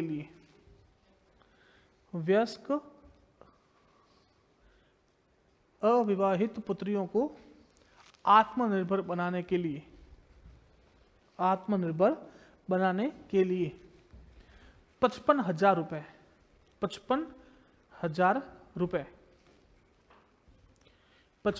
रुपए की आर्थिक सहायता 55,000 रुपए की आर्थिक सहायता। ये ऋण नहीं है, लोन नहीं है, ये सहायता है। सहायता और ऋण में क्या फर्क होता है? हाँ, ऋण चुकाना पड़ता है, सहायता नहीं देना पड़ता वापस। ठीक है, अगला लिखो ये निर्माण श्रमिक के, ये पूरा का पूरा इस तरह से बना लो। अंतर्राष्ट्रीय खेल प्रतियोगिता में प्रोत्साहन राशि। बताइए अंतर्राष्ट्रीय सही लिखा हुआ है कि गलत लिखा हुआ है? सही क्या होगा? त के ऊपर आएगा कि रा के ऊपर आएगा? ये सही है। किसके नीचे रन लगा? ना ये सही है।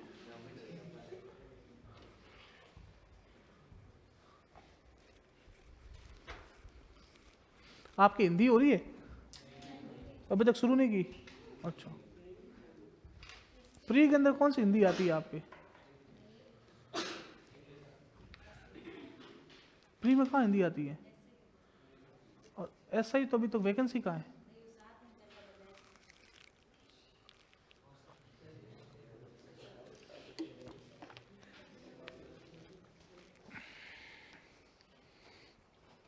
ऐसे पुराने वाले लोग रो ही रहे हैं अभी तक।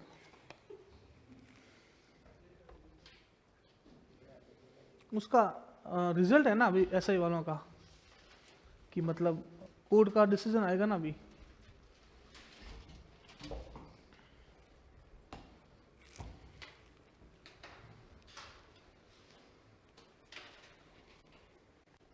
समझ में आ गया सब लोगों को? यहाँ तक कोई समस्या? ये सारी की सारी बातें किससे संबंधित है? श्रमिकों से। अब देखो एक सवाल और देता हूं आप लोगों को, तब आप लोगों को पता चलेगा कि ये सब बातें कहाँ काम आती है।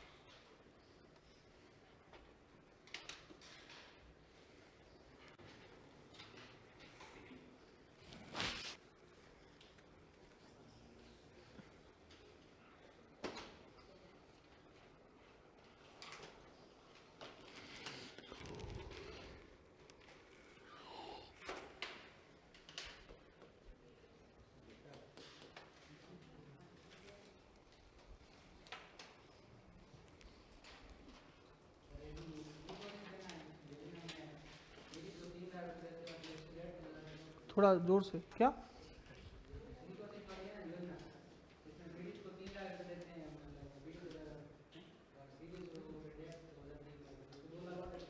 हाँ तो मिलते ही है ना। और तो कुल मिलाकर 5 लाख मिलते हैं भाइयों। पीड़ित हो गया, पीड़ित होने के बाद 3 लाख मिल जाएंगे। अब पीड़ित होने के बाद 10 दिन के अंदर डेथ क्यों नहीं होगी? 2 लाख मिल जाएंगे। तो तभी तो बोला पीड़ित होने पर और मृत्यु होने पर, है ना। अब ऐसे तो आदमी पीड़ित हुआ, मृत्यु हो गई, पता ही नहीं चला सिलिकोसिस पीड़ित है, तो सहायता मिलेगी नहीं, पता ही नहीं है सिलिकोसिस पीड़ित है। समझ में आ रही बात? इसलिए चलो अब देखो, आपको अगर सवाल ही पूछे, सुनो ध्यान से, सवाल इससे अलग एकदम, लेकिन आंसर यही है। आपको मेंस के अंदर सवाल पूछे कि राजस्थान सरकार द्वारा श्रमिकों के विकास के लिए या उत्थान के लिए उठाए जाने वाले कदमों पर टिप्पणी कीजिए। बात समझ में? क्या लिखोगे? राजस्थान सरकार द्वारा मजदूरों के बलात् श्रम को रोकने के लिए न्यूनतम मजदूरी तय की गई है। अकुशल श्रमिकों के लिए जहां 259 रुपए और उच्च कुशल श्रमिकों के लिए 333 रुपए निर्धारित है। मतलब एक नीचे वाली लिमिट ले ली और एक ऊपर वाली। इसके अलावा जो पंजीकृत श्रमिक हैं उनकी प्रसूति पर लड़का होने पर 20,000, लड़की होने पर 21,000, कॉमा सिलिकोसिस पीड़ित होने पर इलाज के लिए 3 लाख, सिलिकोसिस पीड़ित से मृत्यु होने पर 2 लाख, अंतिम संस्कार के लिए 10,000। फिर वापस कॉमा, और क्या लिखोगे? अंतर्राष्ट्रीय खेलों में भाग लेने पर 2 लाख, कांस्य पदक जीतने पर 5 लाख, सिल्वर पदक जीतने पर 8 लाख और स्वर्ण पदक जीतने पर 11 लाख। इसके अलावा इनकी वयस्क अविवाहित पुत्रियों को आत्मनिर्भर बनाने के लिए 55,000 रुपए तक की राशि दी जाती है। ये पूरा का पूरा आ गया। ऐसा अगर आंसर लिखोगे तो यूं लगेगा हाँ बंदे को पता है। समझ आई या नहीं आई? अपन आंसर क्या लिखेंगे? श्रमिकों को तगाड़ी दी जाएगी, पावड़े दिए जाएंगे, ये नहीं आंसर होते। ये जो प्रूफ टू पॉइंट है ना, ये आंसर लिखे जाता है। ठीक है, तो ये मेंस के लिए भी काम आता है, प्री के लिए भी काम आता है। ठीक है, चलो एक है ना, ये खिलाड़ियों को जो मैंने पैसा बताया ना, वो एक बार कॉपी में साइड में एक बॉक्स बनाकर लिख लो कि राजस्थान में ओलंपिक में, या कॉपी के ऊपर लिख लो, सबसे ऊपर लाइन बोल रहा हूं उस लाइन को लिखूं। राजस्थान के किसी खिलाड़ी द्वारा, राजस्थान के किसी खिलाड़ी द्वारा, राजस्थान के किसी खिलाड़ी द्वारा ओलंपिक में स्वर्ण पदक जीतने पर, ओलंपिक में स्वर्ण पदक जीतने पर, ओलंपिक में स्वर्ण पदक जीतने पर 3 करोड़, 3 करोड़, सिल्वर पदक जीतने पर 2 करोड़, सिल्वर पदक जीतने पर 2 करोड़ और कांस्य पदक जीतने पर 1 करोड़ दिए जाएंगे। 3 करोड़, 2 करोड़ और 1 करोड़ दिए जाएंगे।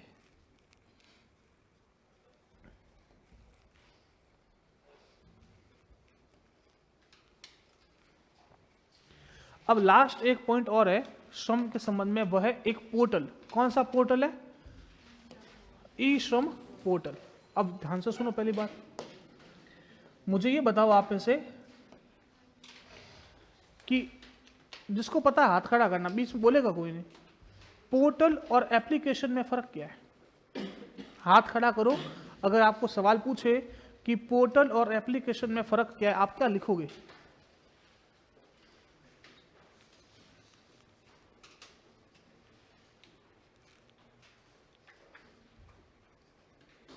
बताओ। पता है, अंदर ही अंदर लिखा जा नहीं रहा है, यही है ना? हाँ, क्या पता है? हाँ? कौन सी? हाँ, साइट।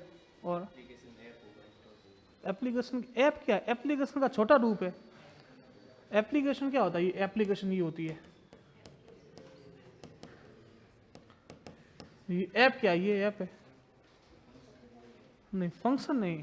फर्क क्या है पता है?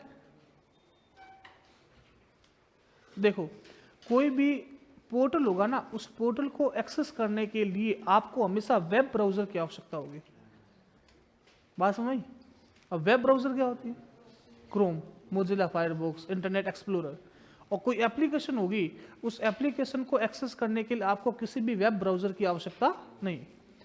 और अगर एप्लीकेशन है तो एप्लीकेशन को आपको या तो एंड्रॉयड है तो प्ले स्टोर से, और अगर एप्पल है तो iOS से डाउनलोड करना पड़ेगा। आपके फ़ोन के अंदर रहेगी, आप जब चाहे इसका इस्तेमाल कर सकते हैं। बात समझ में आ गई? ये फर्क होता है। ये पोर्टल है ना, ई श्रम पोर्टल, इसको ध्यान रखना। कब लॉन्च किया? 26 अगस्त 2021। सुनिए, ये शब्द है ना, असंगठित श्रमिक का राष्ट्रीय डेटाबेस बनाने के लिए विकसित किया गया। असंगठित श्रमिक का मतलब क्या होता है? असंगठित, जो संगठित, हाँ, ये मतलब नहीं होता।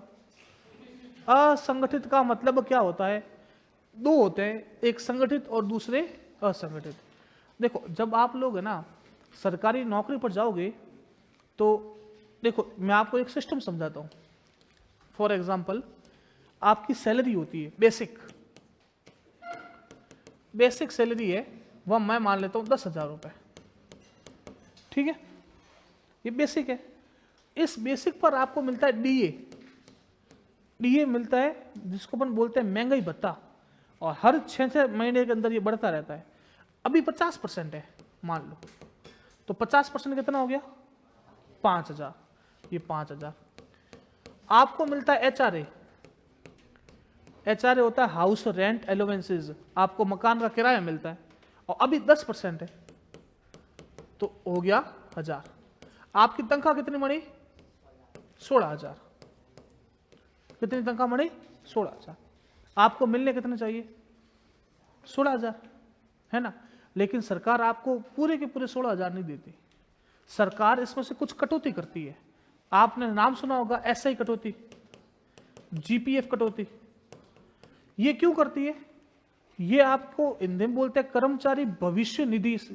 कर्मचारी भविष्य निधि मतलब भविष्य के लिए आपने जो ये पैसा कमाया है ना, इस पैसे का कुछ अंश सरकार अपने पास रख लेती है और उस पर ब्याज देती रहती है। जब आप लोग रिटायर्ड होंगे ना, तो एक बहुत भारी भरकम राशि एकत्र हो जाती है। एक दो जो अभी रिटायर्ड हुए उनको मैं बताऊं कि उन्होंने इतना पैसा कटाया कि 80-80, 90-90 लाख रुपए एकत्र हो गए। और जब रिटायरमेंट होता है तो आपने अपनी पूरा जीवन इस सरकारी नौकरी के अंदर दिया है, तो सरकार आपको उपहार स्वरूप वो राशि है, वो राशि आपको भेंट करती है। बात समझ में आ रही है।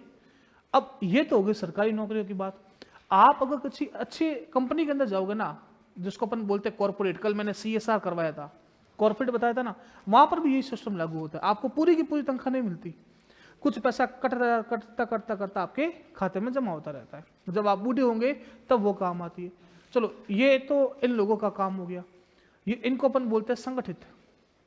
असंगठित का मतलब जिनके पास ये सुविधाएं नहीं है, जैसे भेलपुरी वाला है या पानीपुरी वाला है या छोटे मोटे व्यापारी है या जो ठेला गाड़ी वाले हैं, तो इनके क्या, तो इनके लिए सरकार ने उनको जो नाम दिया वो दिया है असंगठित। तो सरकार जो श्रमिक है ना, उसको भी दो भागों में बांटती, एक तो संगठित और एक असंगठित। तो असंगठित श्रमिकों का डेटाबेस बनाने के लिए सरकार ने कौन सा पोर्टल लॉन्च किया, ई-श्रम। ठीक है, और आयु उनकी बीच में होनी चाहिए 16 से 59, क्योंकि 60 के बाद आदमी काम करने के वैसे भी लायक नहीं है।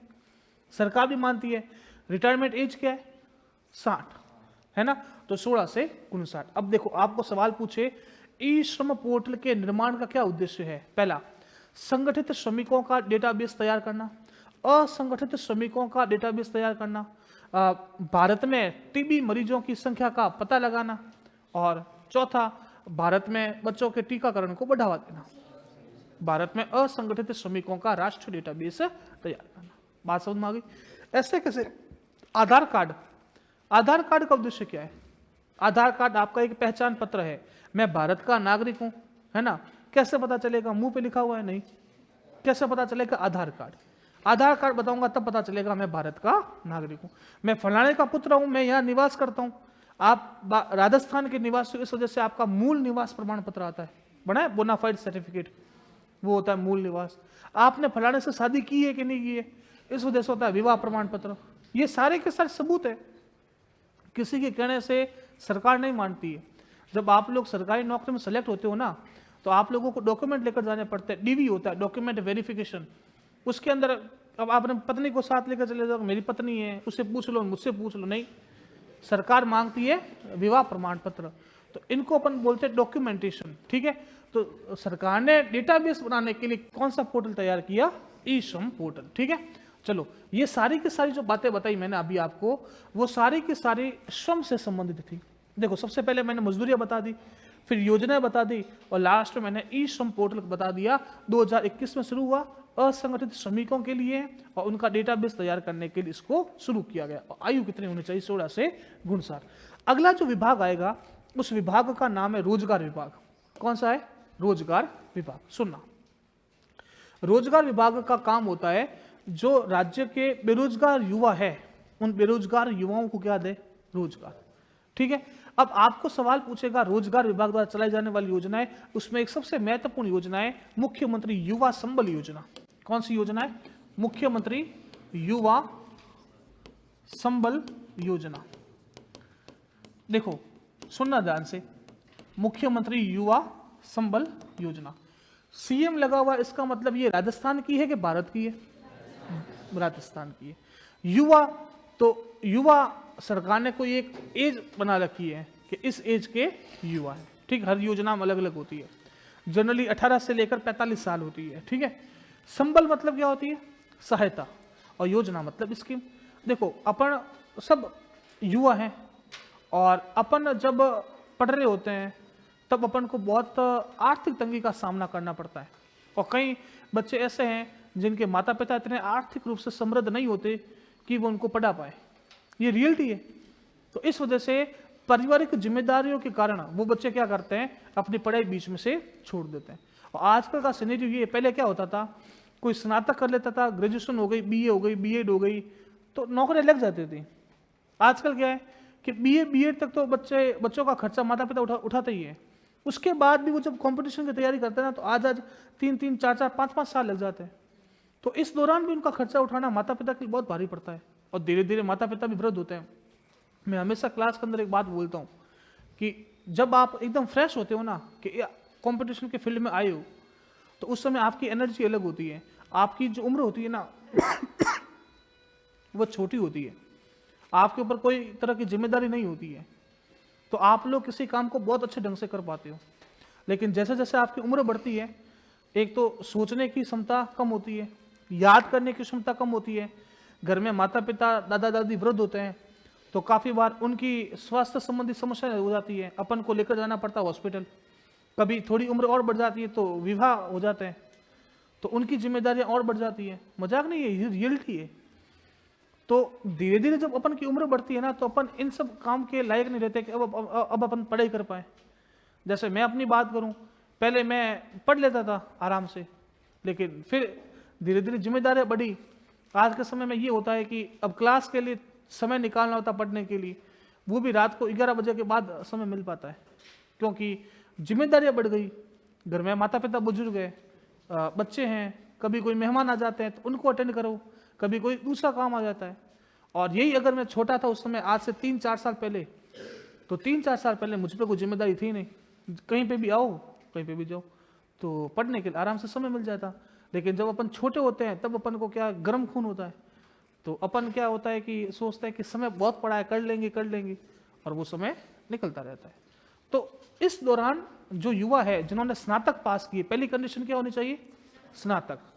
इस स्नातक को पास किया है तो सरकार उनको बेरोजगारी भत्ता देती है। बेरोजगारी भत्ता कितना देगी? अगर वो मेल है तो मिलेगा 4000 रुपए, और अगर वह फीमेल है या फिर दिव्यांग है, ध्यान से सुनना, दिव्यांग का मतलब विकलांग, तो उसको मिलेंगे 4500 रुपए। तो ये दो बातें आप लोगों को ध्यान रखनी। अब बताओ कि चलो 4000 और 4500 मिलेंगे, तो ये 4000 रुपए 4500 रुपए क्या मैं जब तक बेरोजगार रहूंगा तब तक मिलेंगे? नहीं, आपको अधिकतम 2 साल तक मिलेगी, या तो अधिकतम 2 साल, या फिर आपकी नौकरी लग गई तब तक। मैं अपनी बात बताऊं तो मैंने सबसे पहले फॉर्म अप्लाई किया तो अप्लाई कर दिया, 5-6 महीने हो गए वेट करते, अपन आएगा, खातो चेक करो, हमें आया नहीं, हमें आया, तो अपन क्या उम्मीद छोड़ देते, उम्मीद छोड़ दी। फिर मेरे नौकरी लग गई तो उसमें अकाउंट नंबर अलग दिया था, और नौकरी लगी तब अकाउंट नंबर अलग दिया। अब वो अकाउंट नंबर 0 बैलेंस के साथ खुलवाया था स्कूल के अंदर, कोई कैंप वैम्प लगे थे, उसके अंदर खुलवा दिया। मेरी नौकरी लगने के 1 महीने पहले बेरोजगारी भत्ता स्वीकृत हो गया, और हर महीने के महीने मेरे 4000 रुपये आने जमा हो गए। मैंने ध्यान कभी दिया नहीं, तो साल भर निकला, वहाँ पर 10 महीने के इकट्ठे हुए कुछ 40,000 45,000 रुपये इकट्ठे हो गए मेरी यहाँ पर तनख्वाह आ रही है, ठीक है। बीच में एक सिस्टम चला था अपने अकाउंट को पैन कार्ड से लिंक करवाने का, चला था ना। पैन कार्ड होता है परमानेंट अकाउंट नंबर, ठीक है। तो मैंने अपना अकाउंट पैन कार्ड से लिंक करवाया। जैसे अपना अकाउंट पैन कार्ड से लिंक होता है ना, तो उसका ये सिस्टम ये होता है कि आपके जितने भी अकाउंट चल रहे हैं ना, वो सारे के सारे एक टेबल के नीचे आ जाते हैं।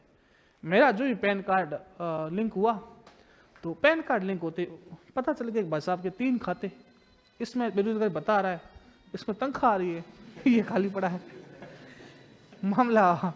अब एक्चुअली मेरा तो कोई मेल फंक्शन था नहीं, मेरा तो यूं दिमाग में था नहीं। तो एक नोटिस मिला जिसके अंदर लिखा हुआ था कि आपके द्वारा 10 महीनों का बेरोजगारी भत्ता उठाया गया है, जिससे 18% ब्याज के साथ वापस जमा करवाया जाना सुनिश्चित करा। अब 40,000 मात्र 18% ब्याज, तो ये समस्या हो जाती है। तो आपको या तो 2 साल तक मिलेगा अधिकतम, या नौकरी लगने तक, तो ये है योजना मुख्यमंत्री युवा संबल योजना। समझ में आ गई? पुरुषों को 4,000। महिला ट्रांसजेंडर मतलब होता है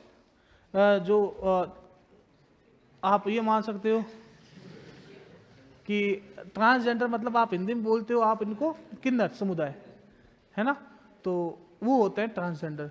और विशेष योग्य मतलब दिव्यांग, इनको मिलते हैं 45। अधिकतम कितना मिलेंगे? 2। ये ध्यान रखना।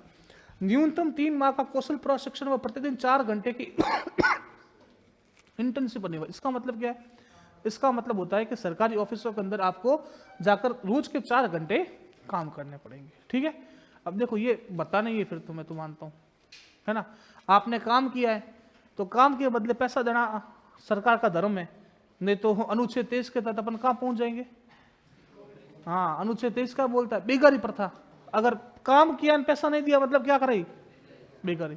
तो ये फिर बता नहीं हुआ, ये पॉइंट बाद में ऐड किया था, मैं नहीं मानता ये पॉइंट सही है, क्योंकि अगर आप बेरोजगारी भत्ता पढ़ने के लिए दे रहे हो ना, तो बच्चे को बोलना चाहिए कि तुम जाओ और तुम पढ़ो, ऐसा नहीं कि तुम रोज के 4 घंटे आके यहाँ पर काम करो, है ना।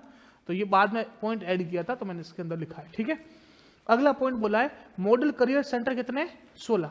मतलब जहां पर आप लोगों को ये होता ना करियर सेमिनार, 10वीं के बाद क्या करें, विशाल सेमिनार होता ना, 12वीं के बाद क्या करें, जाने महानुभवों से, विशाल सेमिनार, तो वो ये सरकार के मॉडल करियर सेंटर कितने हैं? 16, जो राजस्थान के अंदर कितने चलते हैं? 16।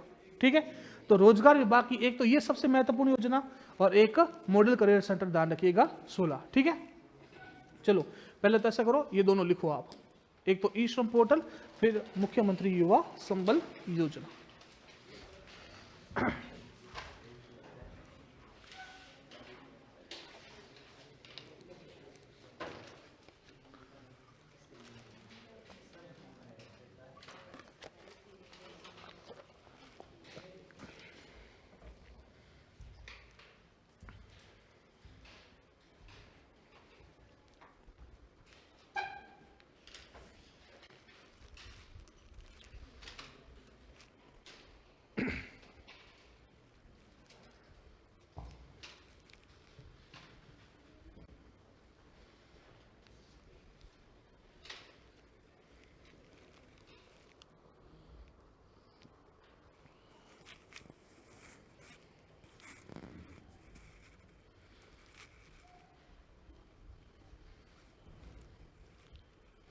मैं जो एक एक पॉइंट लिखवाया ना, वो एक एक पॉइंट बहुत जरूरी है। ये पूरा का पूरा आर्थिक समीक्षा का सारांश है, इससे कम लिखोगे। मैंने खुद ने मतलब 200 पेज की आर्थिक समीक्षा को 50 पेज में किया है, और तुम 50 के अगर 5 पेज में कर लोगे तो फिर समस्या होगी आपके। जितना मैंने लिखवाया उतना तो रटा हुआ होना चाहिए आपके।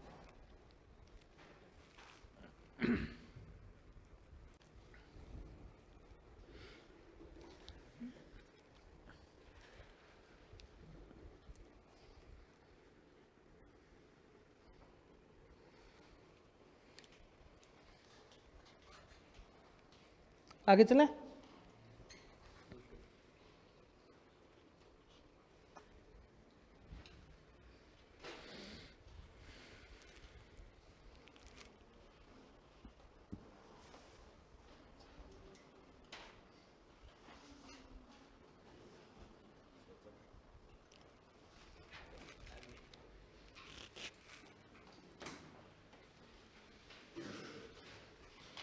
हेडिंग डालना रोजगार विभाग, उसके बाद लिखना शुरू करना।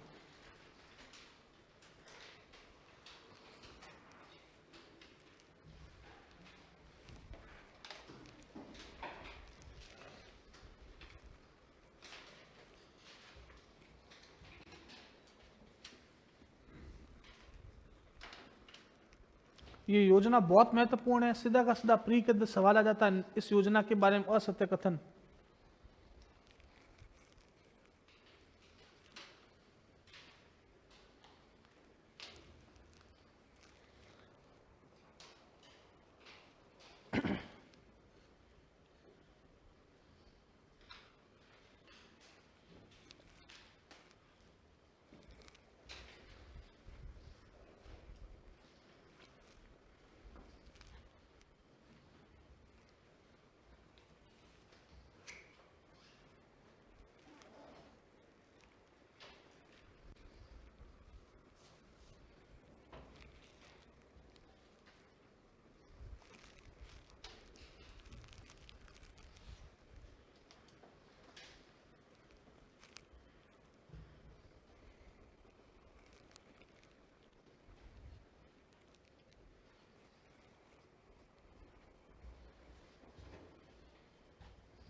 हो गया?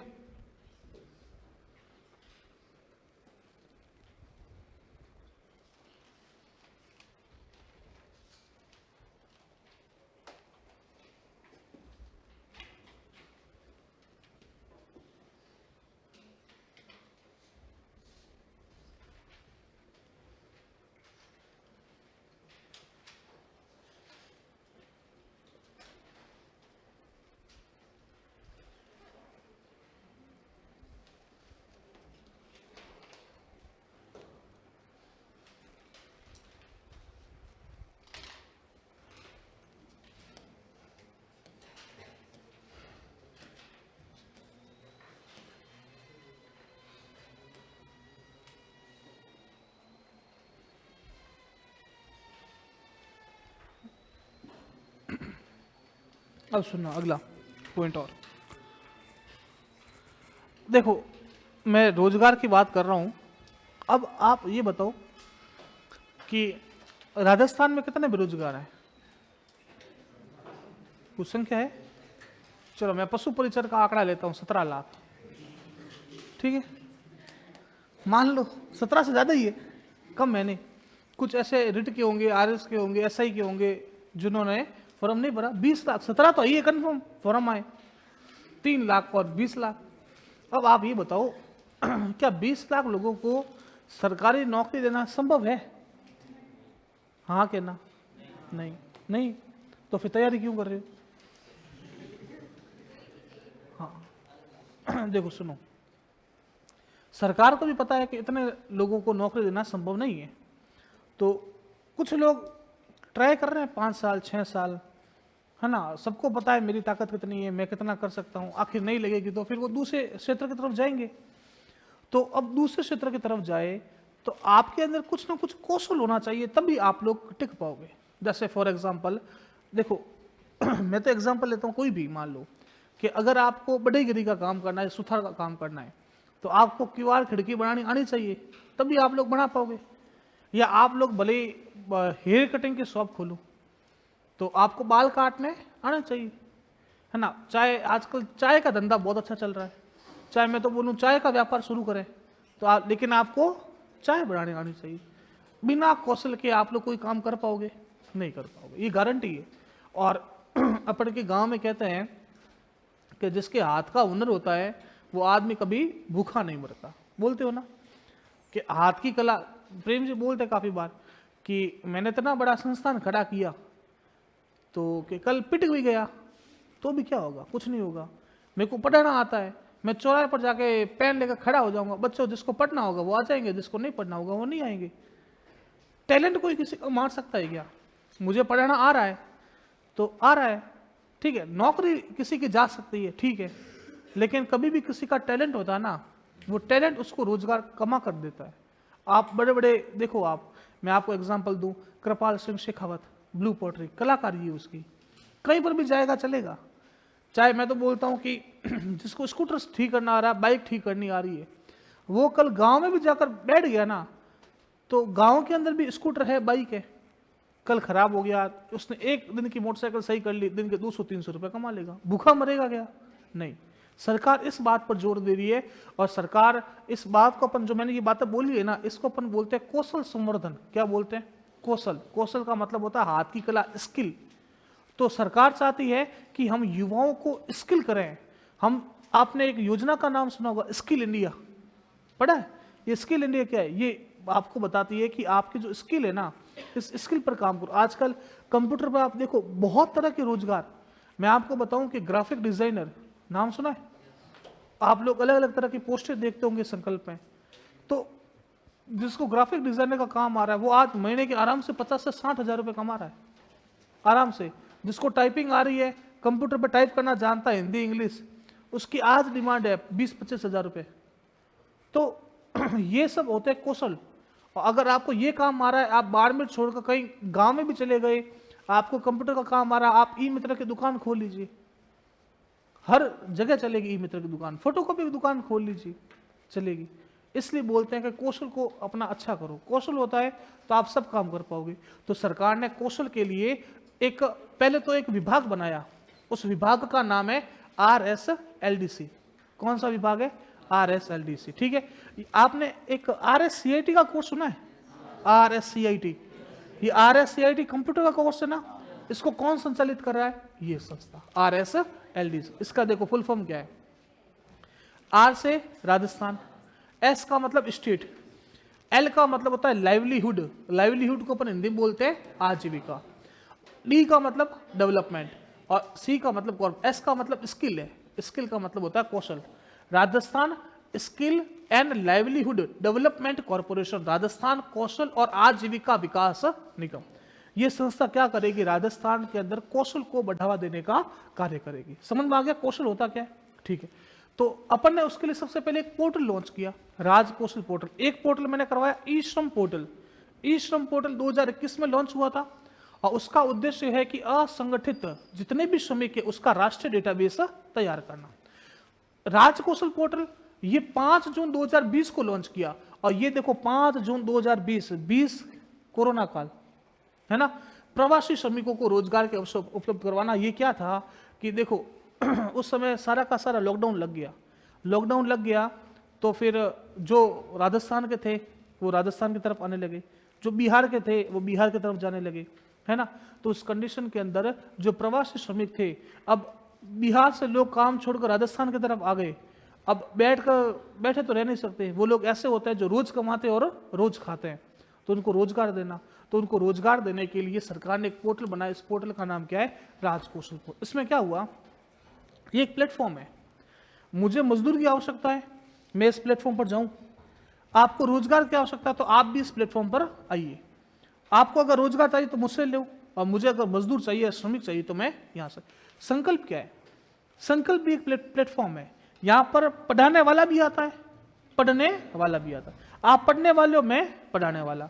और संकल्प क्या? एक संकल्प खुद पढ़ाता है क्या? नहीं। बात समझ में आ रही है? वैसा का वैसा राज कौशल पोर्टल भी क्या हुआ था, उस समय जो प्रवासी श्रमिक थे उन प्रवासी श्रमिकों को रोजगार उपलब्ध करवाना, इसके लिए इसने ये पोर्टल लॉन्च किया था, राज कौशल पोर्टल। ठीक है, ये RSLDC की परिभाषा ध्यान रखना। अब मैं इसमें एक बात बता रहा हूं कि इस RSLDC की स्थापना हुई थी, वो हुई थी 17 अगस्त 2010 को। कब हुई थी? 17 अगस्त 2010। ठीक है, 10 में मैंने एक संस्था और बताई थी,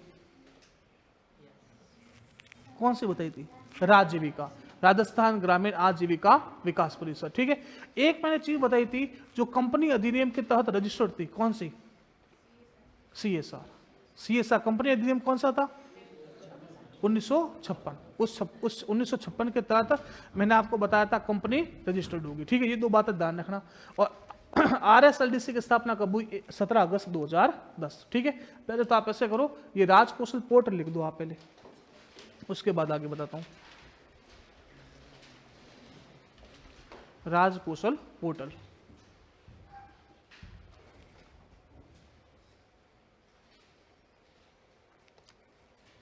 पांच जून 2020 को शुरू।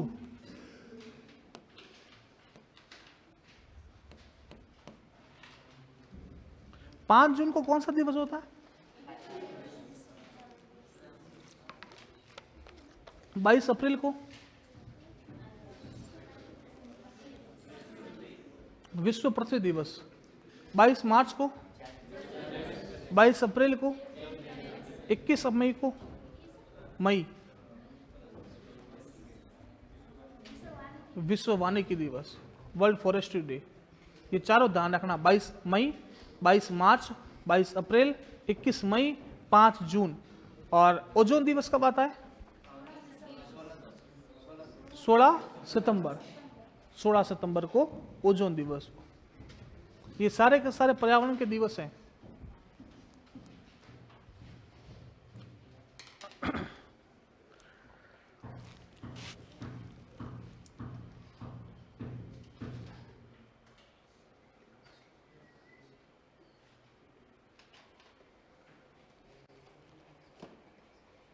लिख दिया। अब हेडिंग डालना ये RSLDC। इसके इंग्लिश में फुल फॉर्म में लिख देता हूं, आप लोग भी लिख देना, हिंदी में भी लिख दो और इंग्लिश में भी लिख लो ताकि पढ़ने में आसानी रहेगी। Rajasthan skill and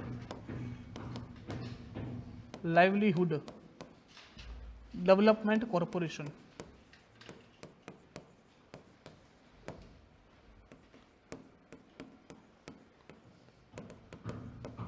Rajasthan skill and livelihood development corporation, RSLDC।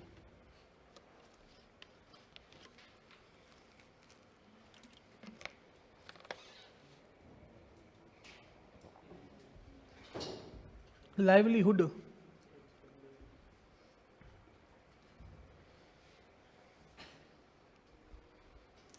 LIVLIHOOD hood.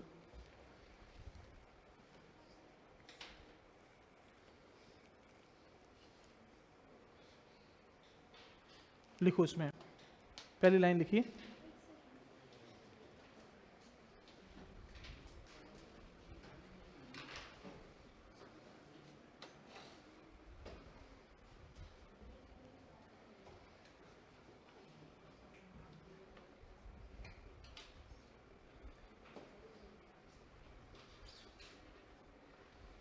अब हेडिंग डाल के ये लिख लो, राजस्थान मिशन फॉर लाइवलीहुड। आगे मैं समझा दूंगा आपको फिर। ये हेडिंग डालकर राजस्थान मिशन ऑन लाइवलीहुड ये पूरा का पूरा लिख लो, मैं समझा दूंगा बाद में।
लिख दिया?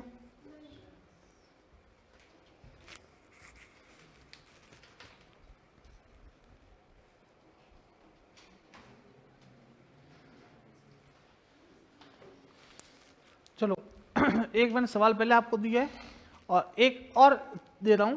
ये गैर लाभकारी कंपनी लिखा हुआ है ना, इसका मतलब पता करके आना। गैर लाभकारी कंपनी का मतलब क्या होता है? एनजीओ का नाम सुना है? NGO, non profit organisation. Non profit मतलब गैर लाभकारी। एनजीओ क्या होते हैं? जो लाभ के लिए काम नहीं करते। बाकी कंपनियां होती है किसके लिए काम करती है? लाभ के लिए। बिना लाभ वाली तो कोई कंपनी है नहीं। लेकिन ये कैसे कंपनी है? गैर लाभकारी, गैर लाभकारी संगठन। ठीक है, कल पता करके लेके आना। मैं कल आपको यहीं से शुरू करूंगा, वापस आगे समझाऊंगा। ठीक है, बाकी सबको समझ में तो आ रहा है? है ना। मैं जो बेसिक बता रहा हूँ ना, उस बेसिक को समझ के फिर लिखना, ताकि याद रहेगा आप लोगों को।